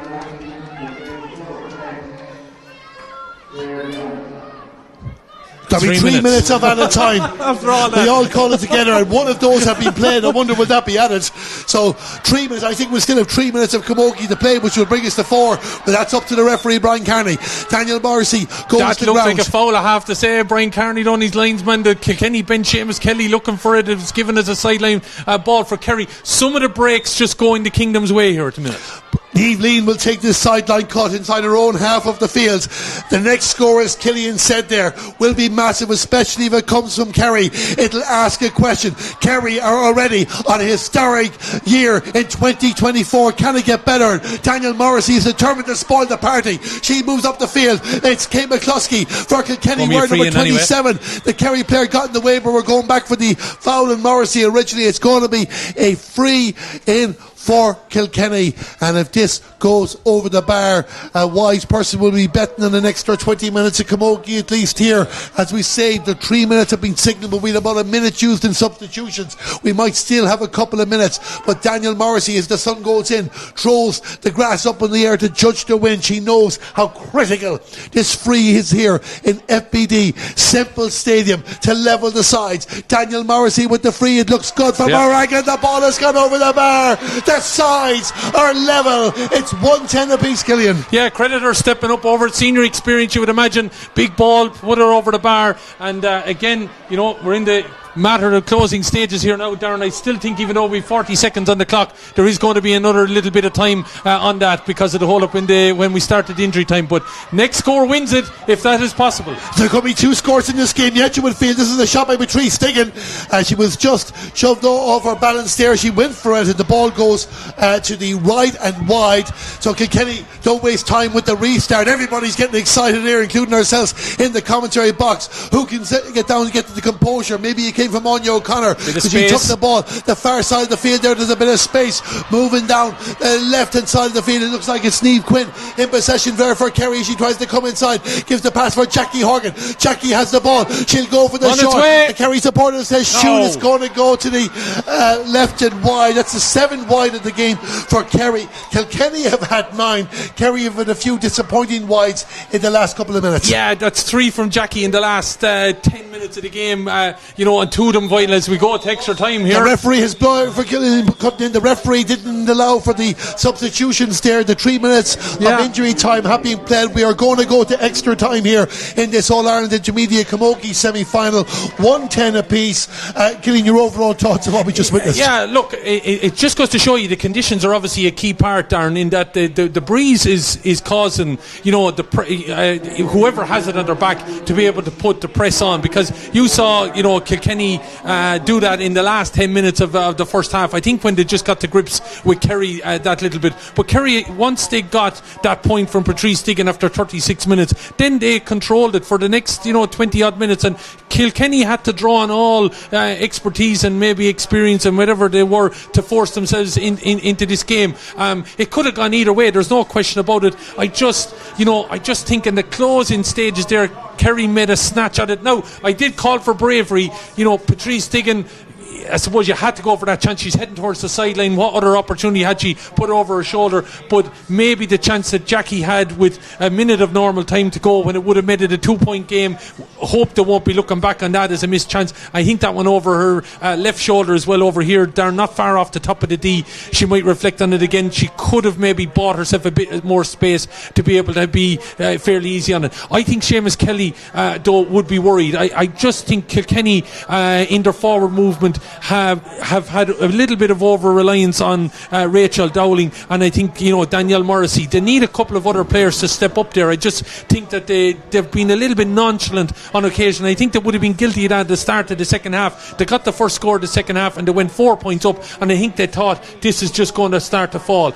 Kerry got into a groove, and Kilkenny really had to call, as I said, on maybe some of the expertise that they had, but Morrissey had to pull them kicking and screaming, I would think, to get them level. And what a big free she was able to hit there to ultimately force this extra time. But this Kerry team, you know, if they're headed for the dressing room, Brian Darcy would be telling them to keep believing. There's no question about it. You know, lost by, what was it, 6-8 points in the group game. This Kerry team have come to Semple Stadium and have just gone for it. I just hope some of the missed opportunity that they had there in the closing stages doesn't come back to haunt them, because I think Kilkenny have been a little bit flattered by the opportunity that they've got to extra time here, because I think Kerry could have put them away. But what a game. I have to, it's ebbed and flowed. Probably hasn't been the greatest quality, especially from the Kilkenny point of view. I think, as I said, they've missed opportunities, but great credit to Kerry that they have made this game such an entertaining affair. I still couldn't call it here. I think whoever uses the conditions better in the 10 minutes that they have will ultimately be a big factor in deciding the winner here. Well, there's certainly no complaints about a draw match here at the moment. Getting 20 more minutes of this encounter. The TV to our right has stopped showing Camogie. It's shown Anton Deck's limitless win. Well, the entertainment here is unlimited, and we hope you're enjoying it. We're going to take a break for about 3 to 5 minutes, but don't go away. We've extra time here in FBD Semple Stadium, and the score after full time, it finished Kerry 110, Kilkenny 110.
Thank you very much and welcome back here and good evening. If you're only joining us now on the Camogie Association YouTube channel, we promised you entertainment here in these Glen Dimplex All-Ireland Intermediate Camogie semi-finals at the start of our broadcast, the first of two broadcasts. Don't forget we have Cork and Offaly still down for a 6 o'clock start, the second semi-final. If there's any change on that, we will let you know. And the reason I say that is because this first game between Kerry and Kilkenny has gone to extra time. Kerry 110, Kilkenny 110. Lots of drama, lots of excitement. Kerry Killian probably left the bigger chances to win this match aside. Interesting enough one though, Kilkenny did not go into the dressing room at the end of the match. Kerry did. I thought that was a big thing. Yeah, just interesting. Seamus Kelly pulled them all in. They were having their chat outside the group and brought the players in, decided to stay on. Kerry went in. I just think I agree with you a little bit. Kerry removed themselves from the situation, get into the dressing room, even though they're running in, sitting down, I would imagine, whatever, quick chat. But I just think they removed themselves from the cauldron a little bit, But look, it mightn't mean anything in the next few minutes there and the way it all plays out. But I would agree with you. I just think, maybe needed an opportunity to just get in and, as he said, get the heads calm. And, I think Brian Darcy, ultimately if they win the game or go ahead here, that might be the factor. I think whoever gets the breeze here, Darren, it's going to be key, this first half of this extra time, because I think if you get it, you're going to have to make hay with it. Yeah, Killian, and of course the breeze has to play ball as well. There goes up and down. We're watching the coin toss at the moment. Question I have to ask you for our viewers at home, just to confirm things. Normally with Camogie we get 2 10-minute periods of extra time. If we've no winner, I don't believe there's been a change. We have 2 5s. 2 5s, yeah, and then it's 45s. And then it goes down to 45s after that. So we could be here for quite some time yet. Turn on the lights. The lights in Semple Stadium could certainly be on for the second game. On the dinner. We're just looking here at the moment, and it looks like the Kilkenny will be attacking the goal to the right. That is the goal the favourites to win for the opening period of the extra time. So we've 2 10-minute periods here to take place. If we get a change in throw-in time for Cork and Offaly, we will let you know. But we'll be wrapping up our broadcast here quick enough at the end of this game, and then going to that, it's going to be helter-skelter in the home of hurling and Camogie. But will it be Kerry or Kilkenny heading up to headquarters in 2 weeks' time? We're about to restart the action here. The referee Brian Kearney there getting ready to throw the ball in. The ball is thrown in. The game is on. The extra time is on. Kilkenny attacking the goal to the right. Kate McCluskey, wearing number 27, gives it to Shauna Tracy, and Shauna Tracy has the advantage of a free. Send the ball in down towards the attack. We're going to go back for a free in the middle of the park, and this will be an opportunity for Daniel Morrissey, who scored 5 points in this game and 1 direct assist as well, but involved in an awful lot more action. And can she put Kilkenny back in front here in the middle of the field? Just checking with the lines person, the far side of the field. So from halfway out, Daniel Morrissey, if the sun comes out to play again, she's checking the wind there, and it is undecided what it wants to do. The Cork intermediate players are coming out to watch the action. They're expecting a delay in the start of their game. Cork supporters, of course, coming from Nolan Park as well. Long ball by Daniel Morrissey for that post. The umpires like it. That ball has gone over the bar. 52 seconds into extra time. It's Kilkenny 110, Kilkenny 111. Yeah, the press has got to be on here now. That's a great score from the middle of the field, but Kilkenny had a similar start at the beginning of the second half, and then ultimately Kerry took over. But Kerry need to get possession of this ball and not see a scenario where Kilkenny keep putting pressure on them, and they have done that. Kerry needs to get the next score there as Laura Collins moves the ball up towards the attack, hoping to get Kate Lynch on that, but not to be. It might come back for the Kerry number 10. Under pressure she is from Hannah Scott, but Laura Collins is still there as well. Support is coming in, but Kilkenny have turned the ball over. 2-point lead in extra time. It's absolutely priceless, you would feel. Ball down in the direction of Daniel Morrissey, but it's won back again by Anya O'Connor, and Anya O'Connor tries to play a bit of football with it, but doesn't get it too far, and Kate McCluskey gets in. A little touch there for Kilkenny, just enough to take back control of the ball. Daniel Morrissey's there as well. The ball bouncing around like a ping pong, and it's worked its way in advantage for Kerry. Looks like Ellen O'Donoghue, the far side of the field, will send it in towards the attack, and of course one of these, Niamh Leahy, gets in the way for Kilkenny. She did well, did the Kilkenny number 2 to bring the ball out the field. She won an All-Ireland Intermediate Championship with Kilkenny back in 2016. She was a soaring star in 2021 when they met the final. The ball is out on the Kilkenny 65-metre line. Nobody in direct control of this at the moment, as the referee has a good eye. Doesn't need to get involved. Niamh Lean with the ball, gives the pass out towards the right, and Ellen O'Donoghue will try and have another go at this. It's going to drop in towards the house, and Jackie Horgan! A goal for Kerry, and just like that, it was Jackie Horgan. The ball dropped down. Everybody just just seemed to stop. Jackie turned on her left hand side, buried the ball to the back of the net. Kerry have a second goal, and the game has suddenly changed. Yeah, absolutely massive, especially playing into those elements there. But the ball dropping short. But Horgan, oh God, she turned in the telephone box. There was no question about it. Such a tight angle, and to be able to fire it into the back of net. But Ellen O'Donoghue has been an awful lot of ball. Kilkenny come on the attack here again at the other end. Rose Kelly with the ball, looking for support. That's a great interception by Ruth O'Connor, another player that's shown up in various different places on the field over the course of this match. Kerry sending it down the field. It's Kerry 2-10. It's Kilkenny 1-11. Niamh Leahy wins it back, and Kilkenny, you would feel, need the next score. Rachel Downey knows how to get them. She's gotten 3 already, but sends it in towards the attack, and Niamh Leahy will try, Niamh Crowley, will try and find a way inside here now, but runs into the determined Kerry defence. Sarah Murphy was there as well, and another scramble for possession, but just like that, to tell you the goal, Niamh Lean with the pass out to Ellen O'Donoghue as the attempted shot there is blocked down for Kilkenny, and Kerry getting back there through Roisin Quinn. She wears number 5 and gives it to Sarah Murphy, and Sarah Murphy will send it down the field. I was just explaining the Kerry goal. Niamh Lean to Ellen O'Donoghue. Not for the first time Ellen O'Donoghue sent the ball towards goal that dropped short, and everybody seemed to accept the passage of the sliotar. It fell to Jackie Horgan. A second, she turned, bangs it into the back of the net. It's Kerry 2-10. It's Kilkenny 1-11. What a game we are getting here, and we are really enjoying it. As Shauna Tracy sent it down, a high challenge on the Kilkenny player. And it's the free has been given. I think it's on Niamh Crowley in that occasion. The referee had let it go for a second, but no, I can't. Not a free to me. The Kerry cornerback, you have to credit, was coming out there. Rachel McCarthy batted the ball down, and Brian just because, and he's given a yellow card. That's harsh on the cornerback. I can only say myself jumping in there that I think he paused first for a potential head injury and then decided to give the free. Yeah, but that was only in the following through action. If he decided to give the free, then the yellow card was always coming. But it seemed he hesitated for a moment after blowing first for a potential head injury rather than a foul. Yeah, I just think that's harsh there. But Kilkenny knocked that ball over the bar. But go back to Jackie Horgan's goal, the ball dropping short. Jackie's a poacher. She has been for years, and been able to find the back of the net. She's a fair scorer in her own right. It makes up for the few chances that she missed in normal time. But I think if Kerry are toe-to-toe, if they're level or even in front at half-time and extra time, it'll be massive going into the next 10 minutes then. Well, we've played 5 of the 10 minutes. Daniel Morrissey did put that free over the bar. It's a 1-point ball game. It's Kilkenny 1-12. It's Kerry 2-10. This is Rose Kelly. Rose Kelly with a low pass across to the left there as well as Kilkenny look for the equalising score. Comes back from Rachel Dowling. Rachel Dowling takes the pass from her captain, Crea Langton, goes for the shot. The ball goes to the right and wide. Kilkenny, their 10th wide of the game.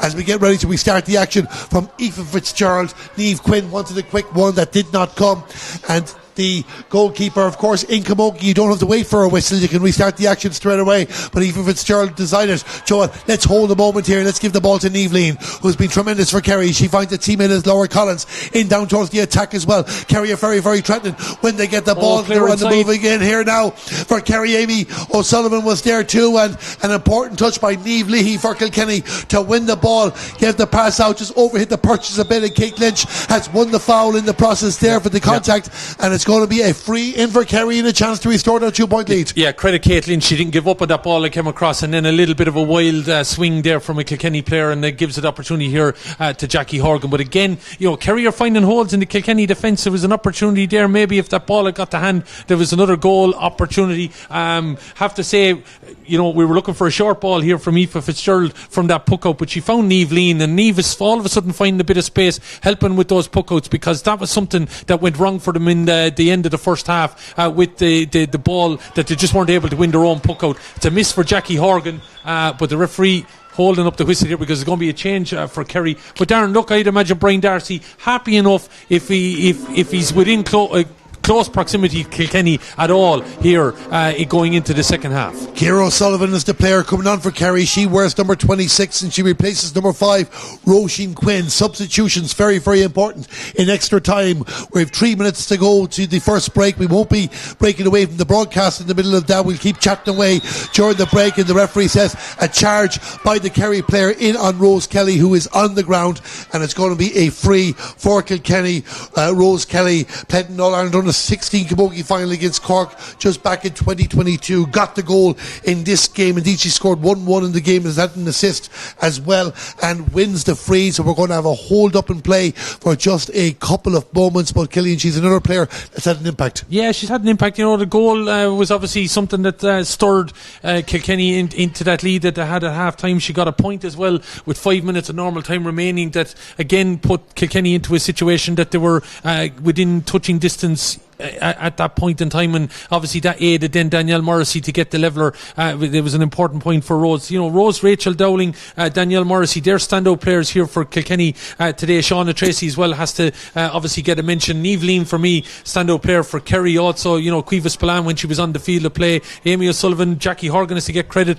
Ellen O'Donoghue as well has been there winning some dirty ball. But a chance here now for Danielle Morrissey to level the game up from her own 65. I think this is the furthest out she has been. With the win behind her, you give her every chance.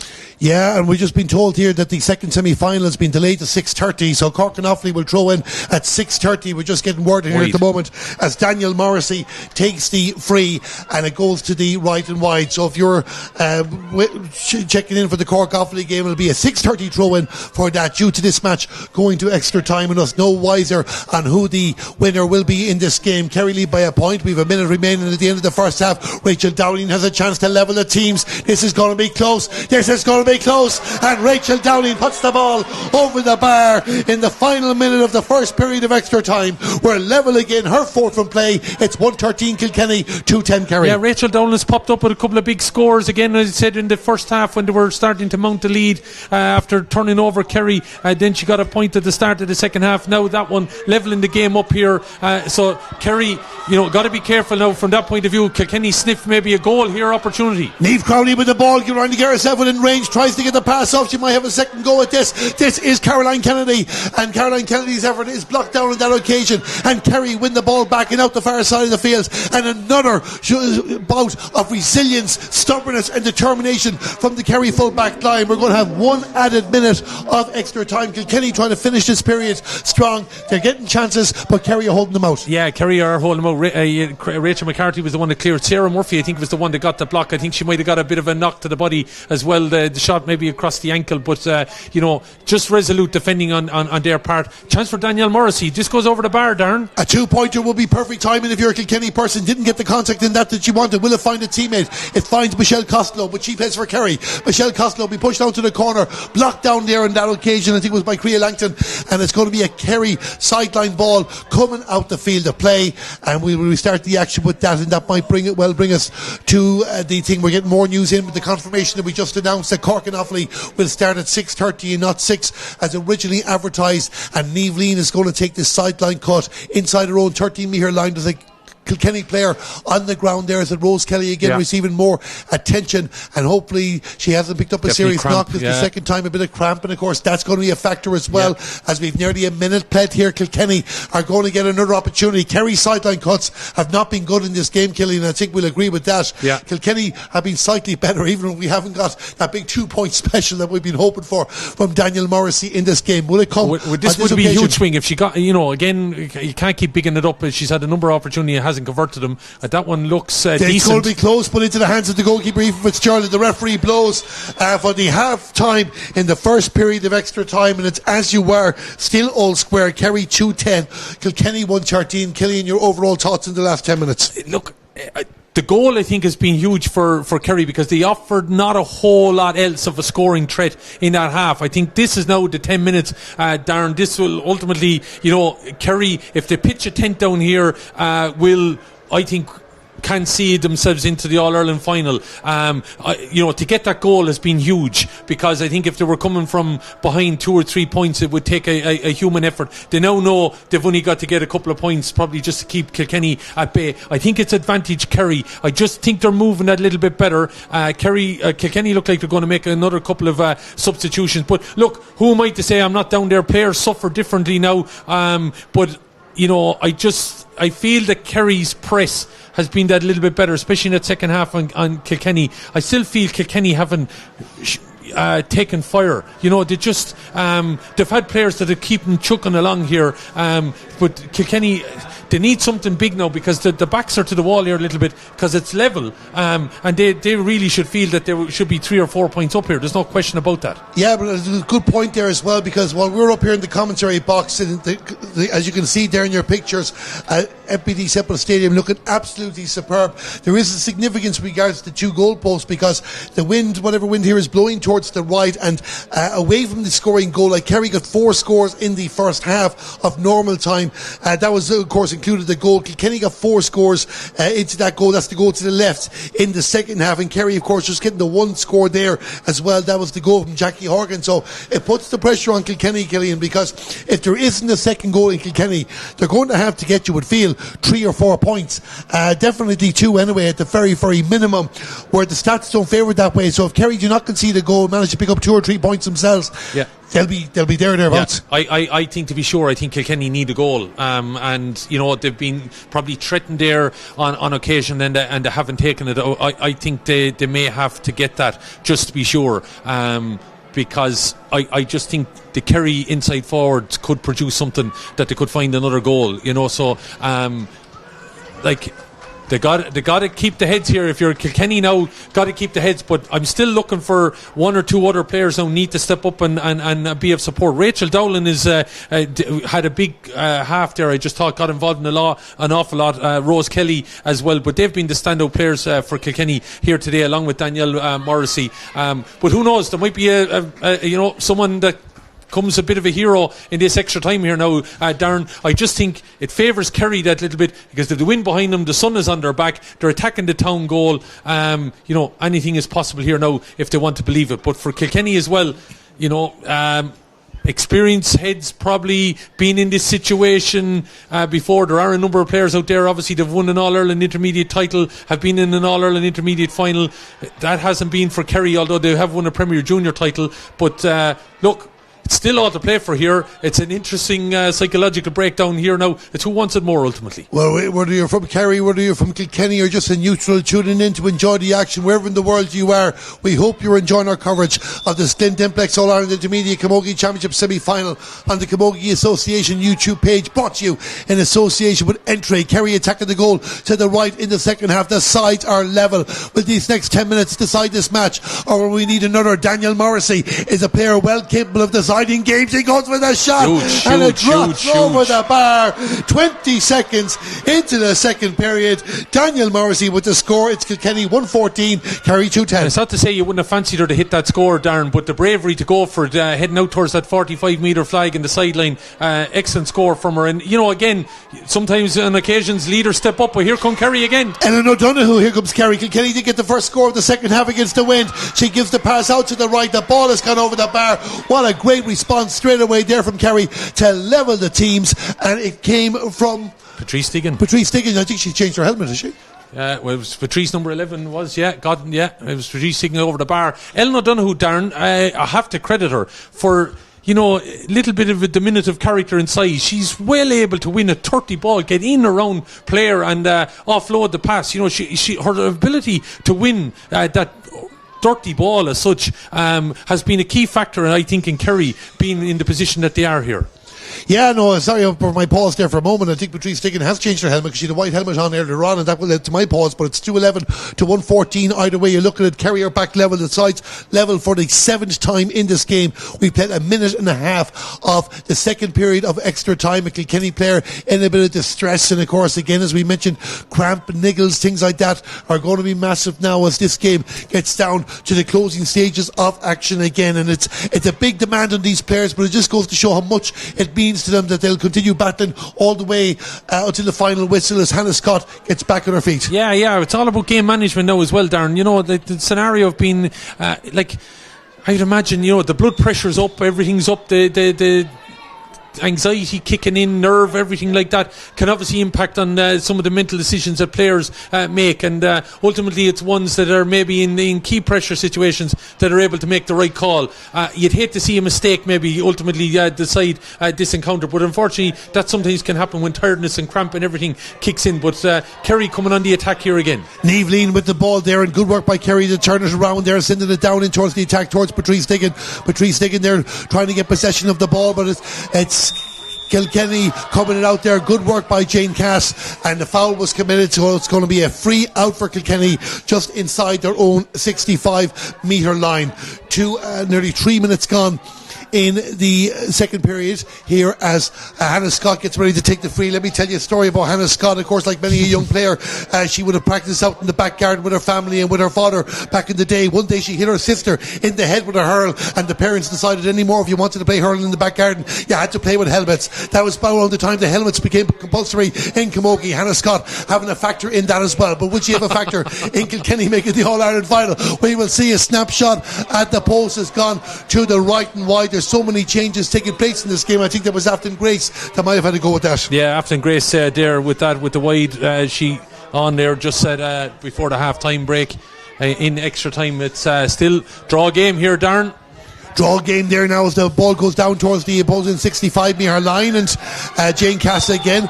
Did she step out over the line? The referee says it's going to be a Kerry ball. Kilkenny will be taking the foul there to pick up, but either way it's going to be Patrice Diggin that's going to take this, and it's going to be outside the 65 metre line. Nearly 4 minutes gone in the second period, just over 6 to go here, still all square. Will we need another 2 periods of 5? Patrice doesn't get the touch in that, and Rachel Downey comes out to take possession for Kilkenny, gives it off to Hannah Scott. Hannah Scott moves towards the opposing 65 metre line, sends the ball in towards a dangerous ball in towards the attack. The Kerry defence will want to be careful. Kilkenny just looking for a break to try and get the big score that could win this game for them. Crea Langton, whereas number 20 gives the pass out to the direction of Caroline Kennedy. Caroline Kennedy getting inside, goes for a chance for a shot. The jersey was falling. Goal! A goal for Kilkenny, and it's Caroline Kennedy who gets her 8th goal of the championship, puts the ball into the back of the net, and Kilkenny lead by 3 points. It's 2-14 to 2-11. Yeah, as I said, someone else needed to step up, and Caroline's been quite enough during the game. Darren, the jersey was being pulled, I'd say, twice. Brian Carney, in fairness, let the play continue, and she made it in and was able to get the shot off. That all came though from a poor sideline cut here by Kerry. You made the point in the towards the end of the first half of extra time that the Kerry sideline cuts have been poor all game, and one came back to haunt them, and it did, because from that poor sideline cut, ball made it all the way down the field, and Caroline Kennedy found the back of the net, and that is a key score with 5 minutes left. It is a key score. We spoke about the importance of regards to Kilkenny goal might do. Kerry are making a change. Amy McCarthy is coming on for Laura Collins, 21 for 10. That's the numbers. Kilkenny also making a change. Number 29 Ellen Purcell will come on for Hannah Scott, who's done so much in this game for Kilkenny as well, and that's the change for them. 1 change each. We have 4.5 minutes of time remaining in this, and Kerry now, you would feel, will have to get a goal. There would be time for 3 scores, but they really have to get themselves alert, and they've missed an awful lot of good chances in this game, even if Kilkenny are the ones more guilty in regards to wide discretion in this match. Kerry take the sideline, couple into the hands of the Kilkenny centre back Shauna Tracy, and Shauna sends it down the field, part of the extended panel of Kilkenny who were in the All-Ireland Intermediate Final in 2021. Ruth O'Connor, a skills winner when she was in Cool Camp, gives it to Niamh Lean, and Niamh Lean only finds the opposite number 9 Lauren Ronan for Kilkenny, and the scramble again between the two 65 metre lines. Kerry need to get this ball. Kilkenny know one more score will surely be enough and send them into an All-Ireland final. Long ball down in the direction of Caroline Kennedy again, but it's won back by Michelle Costello. Michelle Costello finds the teammates, and it's sent out the field of play, but Daniel Morrissey knocks it down the first time, goes to ground. The Kerry player held her ground very, very well there, holds possession, but can she get the ball into her hands? Kerry need to get it down the field, and they've won the ball, the pass forward, and this is going to be driven down the field by Patrice Diggin. Long ball down there into the hands of the goalkeeper. Jackie Horgan is closing in, and it's one. The goalkeeper was fouled, says the referee. It's going to be a free out. Keena Murphy showed bravery there. Absolutely. Absolutely, Darren. There's no question about it. Ball coming down, sun in your eyes, hopping in front of you, a player rushing in. It could go anywhere, and I have to say, Kleena got a grip on it and a voice-like grip, and then was able to take the physical altercation as well and buy a bit of time, Darren. 3 minutes to go. You know, you have to say credit to Kerry, but I think that goal is going to see Kilkenny into the final. They've been a right dinger here. Kerry, if they're to be in Croke Park, I think have to find a goal. No question about it in this game. Ciara O'Sullivan gives the pass off there to Kate Lynch as Kerry try and find the attack, and maybe Amy O'Sullivan might have the answers to unlock this Kilkenny defence. She'll certainly have a go. She's on the move as Amy on the 20-metre line, but we pushed out the far side of the field. Needs some support to come, and sends a ball inside as Patrice Diggin tries to get control of it, and the Kilkenny player on the ground just hits it anywhere and hits it to Kate McCluskey, and Kate McCluskey will send it up towards the middle of the park as Kerry look to have another go. Kilkenny just want to get it away from their goals. Just over 2 minutes of time remaining here as well. Ruth O'Connor gives the ball to Niamh Quinn. She wears number 19 for Kerry, moving inside the central channel down towards the attack to Patrice Diggin. Patrice Diggin, what's she going to do here? Decides to go for the shot, and she puts the ball over the bar. 2 minutes to go. It's 2-point ball game, 2-12 to 2-14. Yeah, clever enough, put the ball over the bar. She was in a bit of space, cramp everywhere now, space opening up. The physio has been in and out now in the last while. They're definitely earning a corner today. Physios on both sides, but a cracking game, Darren. There's no question about it. Great credit to both sides here. I think intelligent play by Patrice Diggin, because now you can go hunting the goal, you win the game. Yeah, well, that's the whole thing there now. They're in a position, they might still feel there's time for 2 more shots, but the referee says the foul is against Kerry, and it's going to be a free for Kilkenny. Big call there, big decision, and a big chance for Kilkenny here now as more substitutions are lining up. It's hard to keep up with them, but Laura Phelan from John Knox is bouncing there to get him the field of play. The first chance she gets, will it be straight away, will it not? Daniel Morrissey. I was watching the substitution there, and the referee has changed his mind. He's going to throw the ball in. Yeah, Danielle Morrissey jumped up and celebrated in front of the Kerry player, and I think he's after deciding to throw the ball in for a bit of unsporting behaviour, I think. So that could be a vital situation here, but closing stages at this, Darren, it's still very much hard to call. We'd be thinking about players of the match, but there's a number of players obviously on both sides. I'd be thinking Rachel McCarthy, Niamh Lean, be looking at Jackie Horgan, Amy O'Sullivan, Ellen O'Donoghue at various stages for Kerry. Niamh Leahy definitely had a big extra time for Kilkenny. Shauna Tracy, Danielle Morrissey, Rachel Downing, Rose Kelly, they're all going to be in the mix for our player of the match award that we'll announce in the next couple of minutes. Yeah, Laura Phelan has come on for Niamh Leahy. That's the change for Kilkenny as we're inside the final minute of normal time. Kilkenny have the ball, and it's Shauna Tracy that drives it down the field.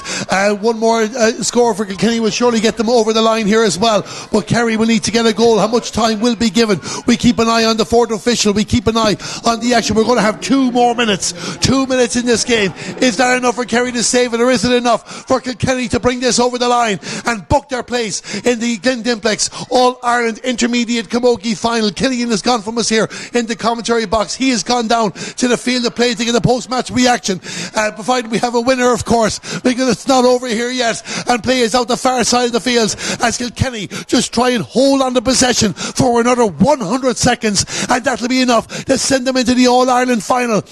Lauren Ronan sent it in towards the house, and then cut out there by Niamh Lean, and an important cut out it was for her as well, as Kerry down the field we go again, down towards the attack, and Shauna Tracy has covered an awful lot of ball for Kilkenny in this game. It's a bit of tennis on the day that the tennis has started at the Olympic Games. Kerry will have a sideline cut. Nearly 1 minute of the 2 has been played, and we will wait to see here now. It's a sideline ball for Kerry, and this is one that they have to get right if they've any chance to save the game.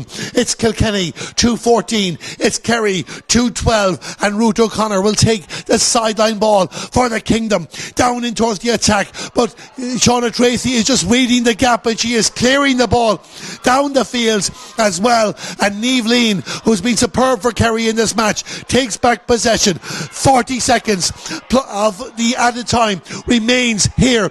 Kerry, there won't be time for 2 scores, you would feel. It will have to be a goal. This is Ciara O'Sullivan, but she's dropped the ball, she's fumbled it, and it's fallen into the hands of, well, it hasn't fallen into the hands of the Kerry defender, or the Kilkenny defender Ellen Purcell, but enough to block the ball, and they have the ball back to Kilkenny, to Daniel Morrissey, tries to send it out the field. It goes out over the line, and Kerry will have a sideline ball. Daniel Morrissey is hurt, and she'll receive treatments. Kerry will be mad to get on with this, but it probably won't happen until the Kilkenny number 8 is up. And this is certainly last chance saloon for Kerry, you would feel. The sideline cut is taken. It's taken by Kate Lynch. It's Ellen O'Donoghue. Ellen O'Donoghue in the 45-metre line is descending in for Jackie Horgan. One they need to win.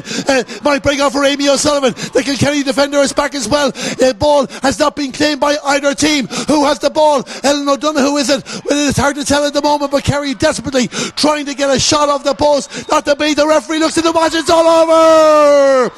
And Kilkenny are through to the All-Ireland Intermediate Camogie final. They have beaten Kerry after extra time by 2-14 to 2-12 in a helter-skelter roller coaster here in FBD Semple Stadium. Kerry led by 1-3 to 3 points after 18 minutes. A goal by Amy O'Sullivan, but 1-3 unanswered, including Rose Kelly's goal, gave Kilkenny a 3-point lead at half-time. Kerry wouldn't be denied. They got themselves back level on 4 different occasions in the second half, but missed the opportunities to get that winning score. It finished 1-10 apiece and went to extra time. Jackie Horgan got a second goal to make it 2-10 to 1-11 to Kerry, but Kilkenny kept coming. Daniel Morrissey, Rachel Downing, levelling before the change of ends. Daniel Morrissey got another point. Patrice Diggin hit back, but then the goal by Caroline Kennedy proved to be the winning goal for Kilkenny.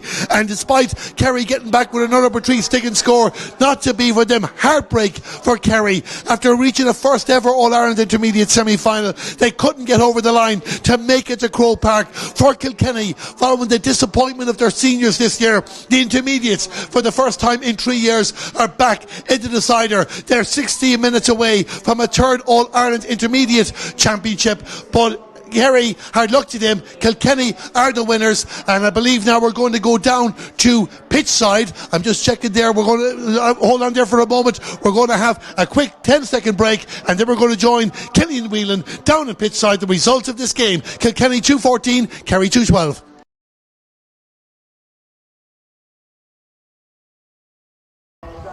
And you'd love a drink, Daniel Morrissey. You're saying here, what a performance, what a battle. Oh, I can't even put it into words. Like, I was out last year with a cruise ship. The girls lost here in the semi-final last year, and we were coming here today, going home. Like, we weren't going to go home without a win, and it's a credit to that whole panel over there what we done today. Like, you had to go to the well, and you probably didn't even, if it's fair to say, didn't play it fully to your best. Would that be fair? Yeah, that's a credit to Kerry. Like, they brought everything and anything today, and they threw it at us. But in fairness to the girls, like, we dealt with everything. They got a goal, we got a point. They got a point, we got a goal. Like, it was tit for tat the whole way along. And no, look, we're delighted. On different occasions you had to go to the well. I'm just thinking of the score you had to get to force the extra time. You also got a couple of points just after they got the goal to force it level at extra time, half time. You know, that surely is a big psychological lift. And then when you got the goal, obviously you had the cards started to fall your way then a little bit. Look, we said like a half time and the extra time, we were like, we need something that'll drive the whole team on. And the goal did. Like, it just got everyone going again. Kerry were tired, we were tired, but there was an excuse. Like, we wanted to get a win today, and just look at those girls over there. Like, it's amazing. Like, well, we're going to let you go over and enjoy. Congratulations, Danielle, and the best of luck in the final. And our player of the match here, well done, Danielle. And we're going to get Seamus Kelly in. Seamus, how's the heart? I don't know, my throat's kind of gone there now, but look, we're over the moon. This time last year we were in the same position as going to extra time again, but we definitely learned. We worked all year if we got to these scenarios to keep ourselves in the games, keep working, don't give up, don't drop the head. In fairness to the group and the subs that came in, and Laura Phelan at the end there on 30 seconds came out the winning ball. It was just brilliant to see. Brilliant. Yeah, you had to, as I said to Danielle, you had to go to the well a few times, and you had to use your resources because, like, as you can imagine, cramp was starting to kick in. The mind's probably, psychologically it was starting to impact as well. So you needed everybody there today. Oh no, as I said all year, this has been a panel effort the whole way through. There's girls there today that didn't get the call, but they could be needed the next day. We've built a great spirit, a great culture. They're all backing each other, and they've driven this on all year themselves. We've just trying to help them along the way. I'm delighted to get them to the All-Ireland final. We have to reset now and refocus, unfortunately, and go again. But what a place to get to. You know what I mean? Yeah, but credit Kerry. I think you have to say something about them, because I just thought they were definitely troubling you at various different stages there. Without doubt, Kerry should hold their heads up. massively high. They're a great side. The way they came out from the last day, people say we beat them by 8 or 10 points and all this, but that was a load of nonsense. They're a great side. They've got great hurlers and Jackie Horgan. You know, they've Patrice Deegan there with loads of experience. Spillane in midfield, Rachel McCarthy. These are great Camogie players, and they've done their county so proud today. They should be so proud. It was a great game, I'd say, to watch from it as a neutral, but my heart's will be thrown out at the minute. Seamus, last question to you though. As a manager, you're probably delighted now in a way. 2 weeks focused the mind. You probably weren't at your full 100% best out there. That's probably a lot of it down to Kerry. You probably will need to be if you're going to beat whoever comes out with the other semi-final. Semi-finals are a funny place, and you just have to win them, as you saw here today. But now that you get into a final, anything can happen. It's going to come down to the day now, I think, in 2 weeks' time, who can handle the occasion, who can handle the next 2 weeks, try to get the bodies right again. But look, I'd rather be in that position and have that challenge ahead of me. I'm delighted for Kilkenny Camogie. I'm delighted for these players. They deserve it so much, the work to put in over the last 2 years. Well, we wish you the best of luck. Go off and enjoy it in the best 2 weeks. Seamus Kelly giving his views there on that performance. A cracking game, but just again to reiterate, and it's probably going to be a factor here for the second game that is coming up at 6:30 between Cork and Offaly. That breeze from the Killeen end is significant enough, and it obviously, as we saw, had various different impacts throughout the game. But you've heard the reaction there from Danielle Morrissey and Seamus Kelly. They are mightily relieved. Despondent Kerry side, they give absolutely everything. Some cracking efforts from them, and when you consider it's their first intermediate semi-final, well, those girls hold their heads high. They'll be able back to challenge again next year, but I'm sure those words will mean very little to them right now. But that is it. After extra time in a cracking intermediate semi-final here, it's Kilkenny that have won out in the end by just that 2 points, 214 to 212. Myself and Darren will be back for the next game in about 20 minutes time if you're sticking around. Cork and Offaly, will it live up to that expectation? Will we be going to extra time again? Some people believe we will.